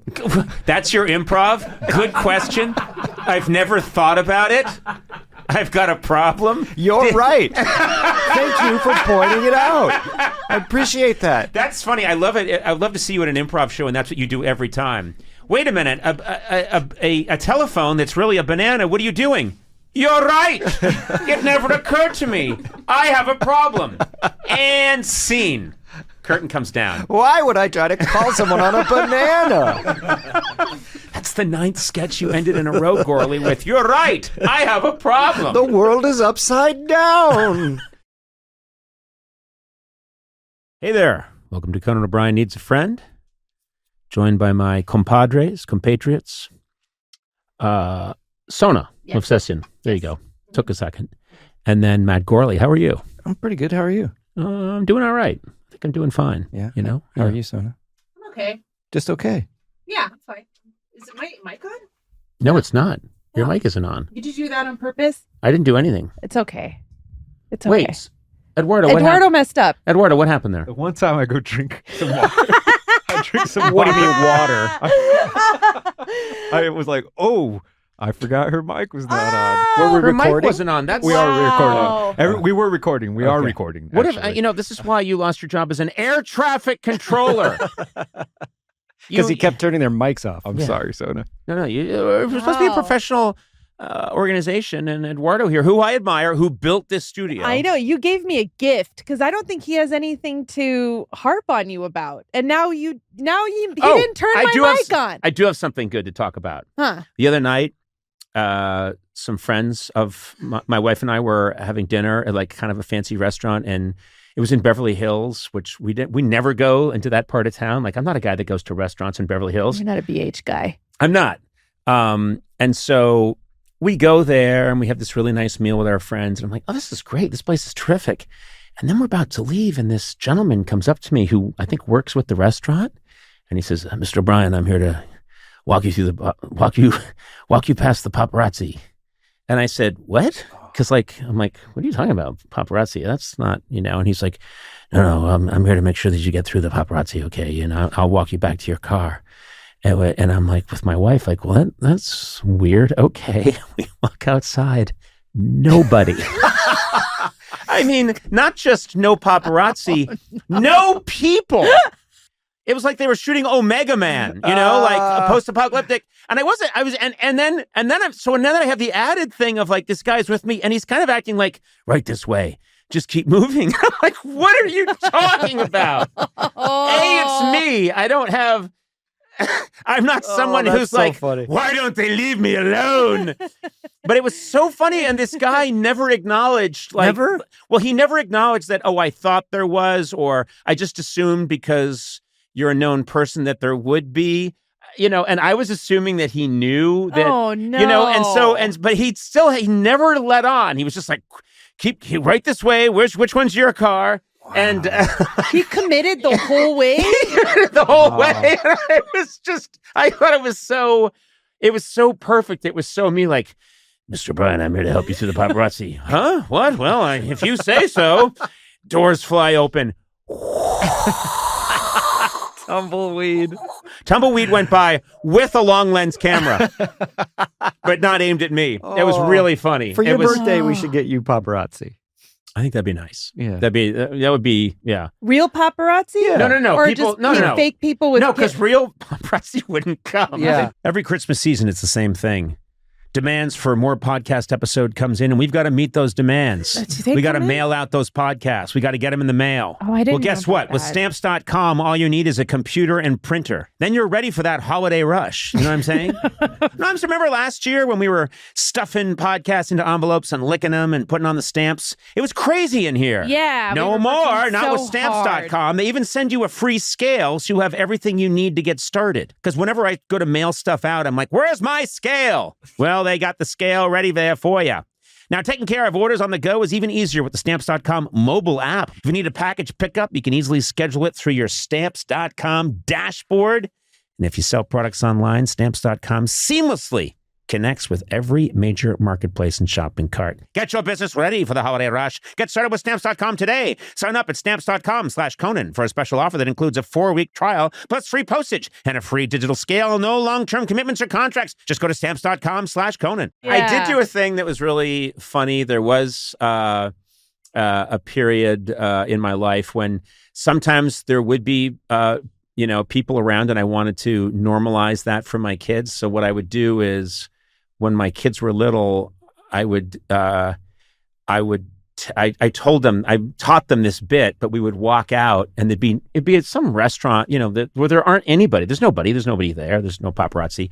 But we would walk out, and my kids who were little, it's just like my daughter was like maybe 7 and my son was 5. They would both fan out and say, back up, leave them alone. And there was nobody there.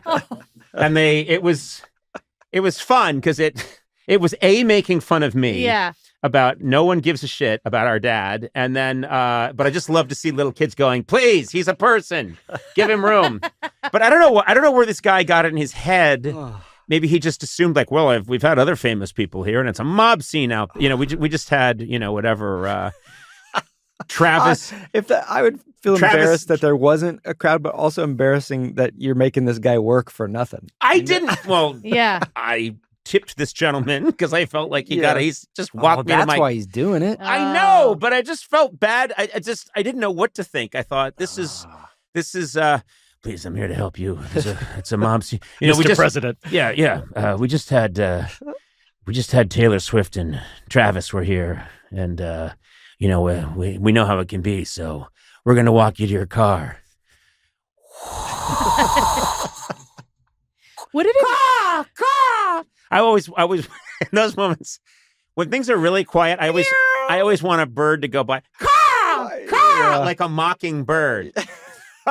Would it have been worse if there was just like one person there and because I've been with you when paparazzi because there's nothing about your life that's exciting. Oh, I'm always doing. So they're like, hey, what do you think about, someone buying a horse? Yeah, they always have to like try and think of something, and they don't have a question ready to go for me. Yeah. So they're always, stock market? Interest?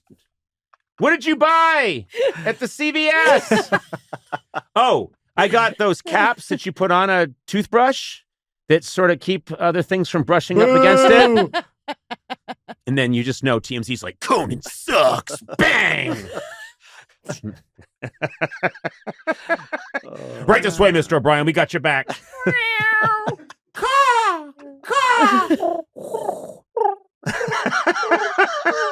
A horse goes by. Hey, it's Conan O'Brien. Used to be on the television. And then the paparazzi goes, wow, a talking horse. They start taking pictures of him. You talk a lot about your crippling anxiety, and yet you have chosen this form of comedy, which I would find to be the most anxiety-producing of all. Yeah. Which is... pranks terrify me. Yeah. When I've been around them or when people have wanted me to sort of participate in a prank, I've been terrified. Really? That something's going to go wrong. You exude confidence. Also, you're so giant. You're like Paul Bunyan. I can't imagine you. you, Howard, and Sacha Baron Cohen are so gigantic. You guys just all exude confidence to me. But it's also you're just so high up there that it's like. But the personality is formed when you're young and afraid, and your brothers are beating the shit out of you, and that's when the personality is formed.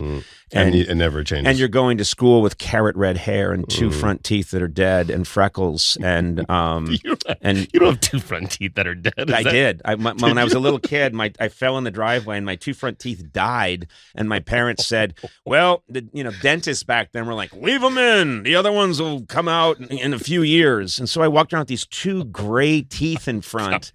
It looked like corn that had rotted. You were like a chimney sweep from like 19th century. And I had a bowl haircut that my mother insisted on. I looked like the Wendy's girl on crack, And I'd stumble around.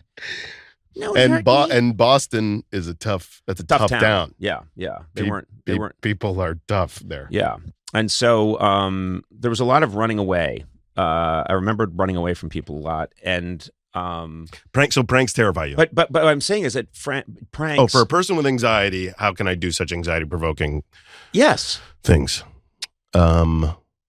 I think that's actually part of it, and I've talked to my therapist about it a lot, and I think it has something to do. I think my anxiety and my ADD and my OCD, they're all in a band together.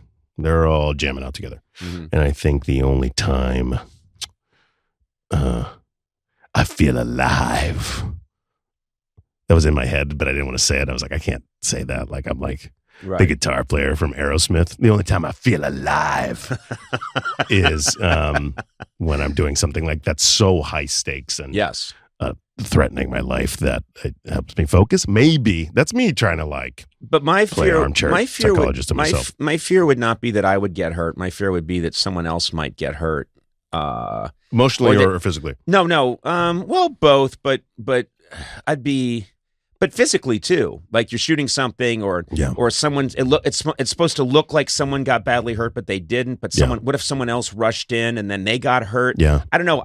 That's always the thing that's in my mind, which is why I don't think about it that much. Yeah, I go into it blind. Yeah. Well, I think it helps that you're a sociopath. That also helps. My medulla is the size of a popcorn kernel. Is that what sociopaths have? Do they have like a neurological thing? Who knows? We scanned you. I went when you were downstairs in the Sirius building getting your quote pass, we also scanned your mind. Yeah, sociopath. Yeah. You allowed entry. You have no frontal or lateral lobes at all. There's just nothing there. I'm like that guy Phineas Gage. I got a railroad spike through my. Oh my God! You knew his lobe. name. You knew his name. I'm a big Phineas Gage fan. Are you kidding me? I love his work. I got his albums. This is the guy that accidentally got a railroad spike in his head and then lived for a long time, right? Yeah. So he's like an early 20th century. Yeah, or maybe even late 19th century. He got a railroad spike through his frontal lobe? Question mark. I'm going to say. Yeah. And it didn't kill him, but it changed his behavior, and he thought he was a choo-choo train. He used to say, "I'm leaving the station." Woo, woo. That's okay, Phineas. Okay, all right. No, yeah, he got really cool after he got the railroad spike through his head. It was like punk rock. It was like a body mod. My God, I can imagine a guy like that getting all that attention, and then today he'd get a whole bunch of attention on Instagram, and he'd blow up, and everyone would be talking about Phineas Gage and spike through his head. And I know that 2 weeks later, he'd see it start to drop. And so he'd say, it's time to have another piece of metal blasted into my head in a different direction. And he'd be instantly killed. But he would spike again. Yeah, but yeah. So, he'd go out trending. Back then, you could have a whole lifetime being, hey, you're Phineas Gage, the guy that got a railroad spike through the head. High five me. Not anymore. And then it's like, no, the spike thing was cool, but that's so 1998. Yeah. What have you done lately? The good old days are behind us, man. You could just get one railroad spike through the head and you'd be on Easy Street for the rest of your career. Oh, so this leads to my next question. Have you ever done a sketch and Adult Swim was like, Okay, not that one. We're not going The to let you only do one that they ever cut, we had a pro Al Qaeda country song.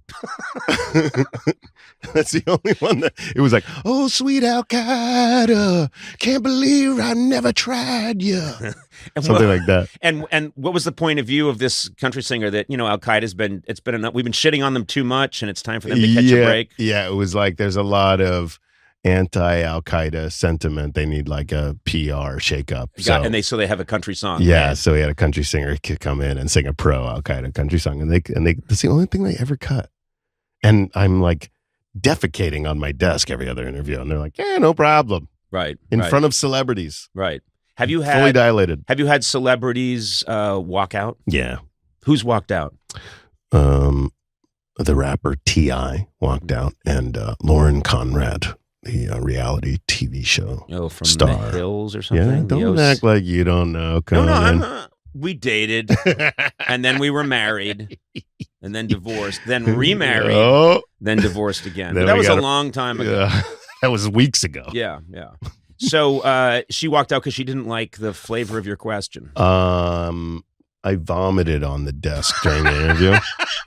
I thought you you phrased something in a slightly insulting way. You misspoke, and she walked out. No, I vomited. I vomited, and then I slurped the vomit back off the desk. And that'll do it. She didn't think that was cool. Yeah, a little too blue. Yeah, that type of humor. Yeah, well. So, but I apologized. I had a guest. My real achievement was I had a guest walk out before I even interviewed them, which was he's a famous director, Abel Ferrar, and I know, I love Abel. Yeah, Ferrar. he's genius, and he showed up and he just had a panic attack. He was watching me on the monitor, and he had a panic attack. This is when we were in Rockefeller Center, and he just said, "I'm out," and he ran towards the elevator and got on the elevator, and the segment producer Frank Smiley chased him and lost him, but then found him. And there was a bar on the street level, I think, called Hurley's that was, and found him there. and said, like, come on, you got to come back. And he was like, oh, okay. And pulled him back. Really? So he made it just in time. But the idea that I actually had a guest walk before I even spoke to them was quite an achievement. What did you do? What did you say? It wasn't anything. I think he just got really nervous. I think he saw me and said, I can't talk to that crazy man with the pastry for hair. I can't talk to him. So he ran away. Hi, my name is Carol Burnett, and I feel so much love for Conan O'Brien. Oh my God. I mean, we've had so many people give different spins on that top. But I mean this. I really do adore you. I think you're so terrific. I can't handle that. I don't know if you could see it, but my soul just left my body. Because I have to tell you something, and we have met before. Oh, yes. And you were on my show many times. And every time you were on my show, my parents would watch the show, and they were proud of me. And they would watch huge guests come on and go, oh, that was good. That was good. I'll never forget the first time you came on the show. My parents called me and said, how did you get Carol Burnett? Because you are in the stratosphere. I'm sure you hear this all the time. But when I was a boy growing up in Brookline, Massachusetts, on Saturday nights, we would all huddle in our living room. And there was one heat vent that had the heat coming out of it. And we would fight to see who got to sit on the heat vent. No. And we would watch that amazing night of television, that Saturday night lineup, which was absolutely All in the Family. Yep. MASH, Mary Tyler Moore, Bob Newhart, and us. Yeah. And you'd watch it, and it was just this fireworks display. And then my feeling about it was always that they always save that huge firework for the end. You would come on, and we would all sit there and watch it. And I've interviewed you several times. I have bumped into you in different places. I've stalked you. I've been escorted out of your home, dressed as the gardener. But I'm driving here today, and my assistant had to drive me today. I said, you need to drive me because I just need to think about the fact that I'm going to be seeing Carol Burnett again. There's so much to talk about. And one of the first things I wanted to talk about that we explore a lot on this podcast, we talk a lot about comedy, and we talk a lot about where does it come from? And there's this common belief that it has to come from, you need some kind of tragedy. And you, of course, had some sadness as a child. I mean, you went through a lot. Well, you know what? Sadness, whatever. I actually had kind of a happy childhood for the most part. Yeah. And, my parents, that was a problem, but I knew I was loved. Yes. They were alcoholics. Mm-hmm. And so I was raised by my grandmother. Mm-hmm. We were poor, but everybody in the neighborhood was. Yeah. Our rent was, get this, $1 a day. $30 a month was our rent. And sometimes we barely made that. But we did save our pennies. Mm-hmm. And my grandmother and I, we lived a block north of Hollywood Boulevard. We moved out from Texas. You were in Texas, and then you moved with your grandmother, and you're living... and we were living in this apartment building. My mother lived down the hall, and my grandmother and I were in one room, and with a pull-down Murphy bed, and I slept on the couch. But we would we'd say, as I said, we'd save our pennies, and we'd see maybe 4 movies a week, which would be double features, so that would be 8 movies a week, second run. And the movies were my salvation. Really? Because my fantasy was I would go and I'd see Mickey Rooney and Judy Garland, these wonderful MGM musicals where they would say, we're going to put on a show. And let's put on a show. We're going to put on a show in the barn, and then it's going to go to Broadway, So everything was always upbeat. The bad guys got their just desserts. Mm-hmm. And nothing, when I was growing up in the 40s, was cynical. Right. So I wasn't. And I just had this naive, optimistic quality that, and I think it came from the movies, that everything was going to work out okay. It's what they imprinted on you, too, I think, because clearly you were such a shapeshifter in your comedy and all those amazing sketches and in your different performances and movies. And I believe if at an early age you see a wide variety of ways that you can be funny and you're young, it imprints on you. Well, I didn't know I could be funny. I was a nerd in school. I wouldn't know anything about that. You're going to have to help me because I was an incredible jock and real leading man material. That's why we connect. That's why it's exactly. I have a little nerd clubhouse you can join. Yeah. No, and I thought I would be a journalist because I was editor of school papers and stuff like that, and it never occurred to me to be a performer at all. And so I wanted to go to UCLA to major in journalism. But we couldn't afford it. But it was funny. I saw myself on campus. I knew it was going to happen. I just didn't know how. Right. So we lived in this one room, and it faced the lobby, and there was a pigeonhole mailboxes for each apartment or for each room. And ours was there. And I'd look out every morning to see if we had a letter in our little slot. So this one morning, there was a letter, and but first, guess what the tuition was that we couldn't afford to go to UCLA? This is going to break my heart because I'm going to have 2 kids in college, and this is going to break my heart. Tell me what the tuition was. Guess. 1951. Was it $1,000, $2,000? What was it? $43. Oh, my God. Okay, I need an ATM machine and a time machine. $43. Okay. But we couldn't afford it because our rent was $30, I'm saying? Sure. So anyway, now I get this letter, and I bring it back into my room, and it's typewritten to Carol Burnett, 6434 Yucca Street, Hollywood. Oh, my God. Look at you. Okay. With a little 3-cent stamp on it. I opened it up, and there was a $50 bill. To this day, I do not know where that came from, but that was my entrance to UCLA. God. That's like an angel story. Exactly. Yeah.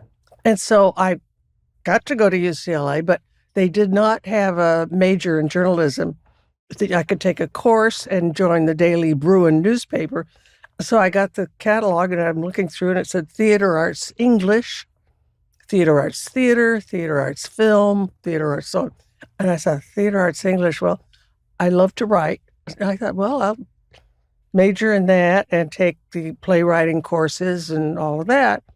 But when you were a freshman in theater arts, whether you wanted to direct or write or whatever, you had to take an acting course, you had to take scenery building, you had to take costumes, so forth and so on. So I'm a freshman and I had to take an acting course. I was terrified. And I had to get up and do a little scene or something. And I remember the scene where it would be a hillbilly woman. Mm-hmm. I'm from Texas and Arkansas, so that came easily. So I went out and I read this scene, and everybody laughed, where they should. And I kind of liked that feeling. Yes. And then after I'd done that, then some of the kids asked me if I'd be in a couple of one acts that they wrote, they'd put on.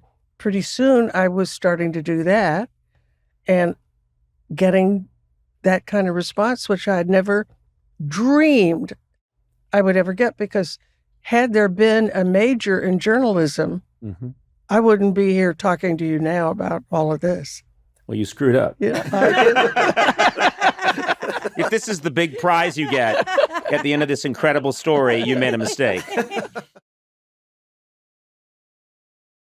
Since Cheers, you've both gone on and played all these different parts, which the blessing is, I think it'd be difficult for some people to move on from an iconic sitcom like that. And both of you, it's from my perspective, been a cakewalk. Like, you've both just taken on all these very different roles and handled it beautifully and found all kinds of other playgrounds to play in. And I know that there's some luck involved, but clearly that's also a gift and craft. Can you guys handle that compliment? Yeah, I can. Very much. Yeah, that was good. I think that went down a little too easy. Well, I saw no struggle. We're expecting something a little. I felt like a vacuum with that compliment. Just sucked it right up. No. Can I ask Woody what his first movie was after playing Woody Boyd? First movie? After. Natural Born Killers. Oh, that's right. Talking about changing the subject. Talk about a 180. Yeah, that was astounding. That's true. I talked to you about this, Woody, but I love, I'm a big Coen Brothers fan, but I love No Country for Old Men. The scene you have where your character knows it's over and you're sitting in your chair talking to an assassin who you know is going to kill you. And it's this fidgety mixture of, I accept this and I'm going to try and talk my way out of it at the same time. And I love that performance. Yeah. And I thought, for both of you, you've had a chance to have these moments where you get to really play these different shadings and do these different things that you never would have gotten to do on Cheers. As to that scene, like, I was shooting another somewhat forgettable movie in Vegas at the same time, so I was going back and forth, and that was in New Mexico, the one, No Country. So I came back and I got this stuff out of the book, because it was a book, No Country, and I got these things out of the book that I thought were kind of cool in the scene, but I'd heard they don't like to change much in terms of the script, the Coen brothers. But anyway, these things are so good. So I added these little elements, rewrote the scene. Rewrote it? Well, I just typed it up. Yeah, anyway, I come in, I get a hold of Javier, who's the other character in the scene. Javier Bardem, yeah. Javier Bardem, and then we meet over at his hotel room, and we rehearse, come in the next morning, rehearse it again, and then they come into my trailer, and then me and Javier perform the newly written scene for the brothers, and at the end of it, they're like, no, we like it the way it was. It's good. didn't change a word. Did you both laugh? Did you laugh? Do you remember? I don't think we laughed right at that moment. We'd done a lot of work to try to. But anyway, later, of course, they turned out to be right. Probably right then they were right. Yeah, they would. If we got them on the line, they would say, "No, at that moment we were right." Those guys, man, they're incredible. But I was thinking about Ted. If you look at, you have obviously Becker, Damages, but then The Good Place. I thought was talk about a show where you were allowed to inhabit all these different realities that were fantastic. It almost felt like a children's morality play. Yeah. It had that quality to it. It's one of the things I'm most proud that I was part of. It wasn't easy. No, I wouldn't think so. To shoot. The language was so elevated. You just had to work your ass off to This get is Mike it. Schur, brilliant showrunner, creator. There's a moment at the end of the first season of The Good Place where, for anyone who hasn't watched the show, you need to binge watch it. But there's a huge O. Henry twist at the end of the first season, which I did not see coming. And it all hinges on your face, because your face, you're busted on something, and your face we have to find out who you really are, and you transform in that moment. Yeah, that was And I was fun. like, one of the best things I've seen on TV in memory. It was great. That's cool. That whole kind of ending went viral at the same time that Netflix picked it up to run it on Netflix. Yeah. And it just catapulted us in this great way. All of a sudden, people are going back and watching the whole season. By the way, we are all but sworn to secrecy about the ending. Yeah. Naturally, even before we started shooting, I blew it. I was No. Yeah, don't give me a secret. If it's really important, I'll Wait, keep this it. is on which? On the ending of the whole series, or The ending of the first of the episode. first This episode, moment that you you're blew talking. that? Well, I didn't blow it, but I did have loose lips. Yes, I was talking to my friend John Krasinski, and he said, "What are you doing next?" I said, "Oh, I'm working with your friend Mike Schur. It takes place, it's in the afterlife." And I start telling him what it's about, and I can see him go, "Oh, yeah, The Office, but in heaven," in his head. And I go, no, wait a minute, you don't get it. See, what happens at the end is blah, blah, blah, blah, blah. Yeah. And I gave away the whole secret. Into a megaphone. And then had to pretend in front of everybody in all these kind of cast meetings of let's keep this private. Please don't blow this. I go, yeah, you're absolutely right. Actually, you want to take the lead in that. You want to stand up and go, "This is really important, guys. Listen up, because someone's been squawking to Krasinski, who I'm not a fan of and don't talk to." He's literally like 1 degree of separation from everybody. everyone. He knows every soul. Yeah, and of course, Larry David. You work with Larry David. You've been such a big part of Curb We Your both Enthusiasm. worked with Larry. You were on this year, weren't you? Yeah, you were. I got to be on one. Yeah. What was your bit on the show? Well, thanks for watching it, but you weren't in it, so I don't expect you would. But no, Did you watch mine, Woody? Did you watch my episode? yours was great. So what I wanted to say. What was your favorite moment of Yeah, did you like Conan's? me as a magician? That was some top. That's so funny. The thing with the scars, man. All the scars. I couldn't wasn't a believe it. magician. More scars. I tricked you. Wow. No, but Yeah, what was your episode? I do a thing where it was funny because I'm supposed to. I play myself, but I'm going on.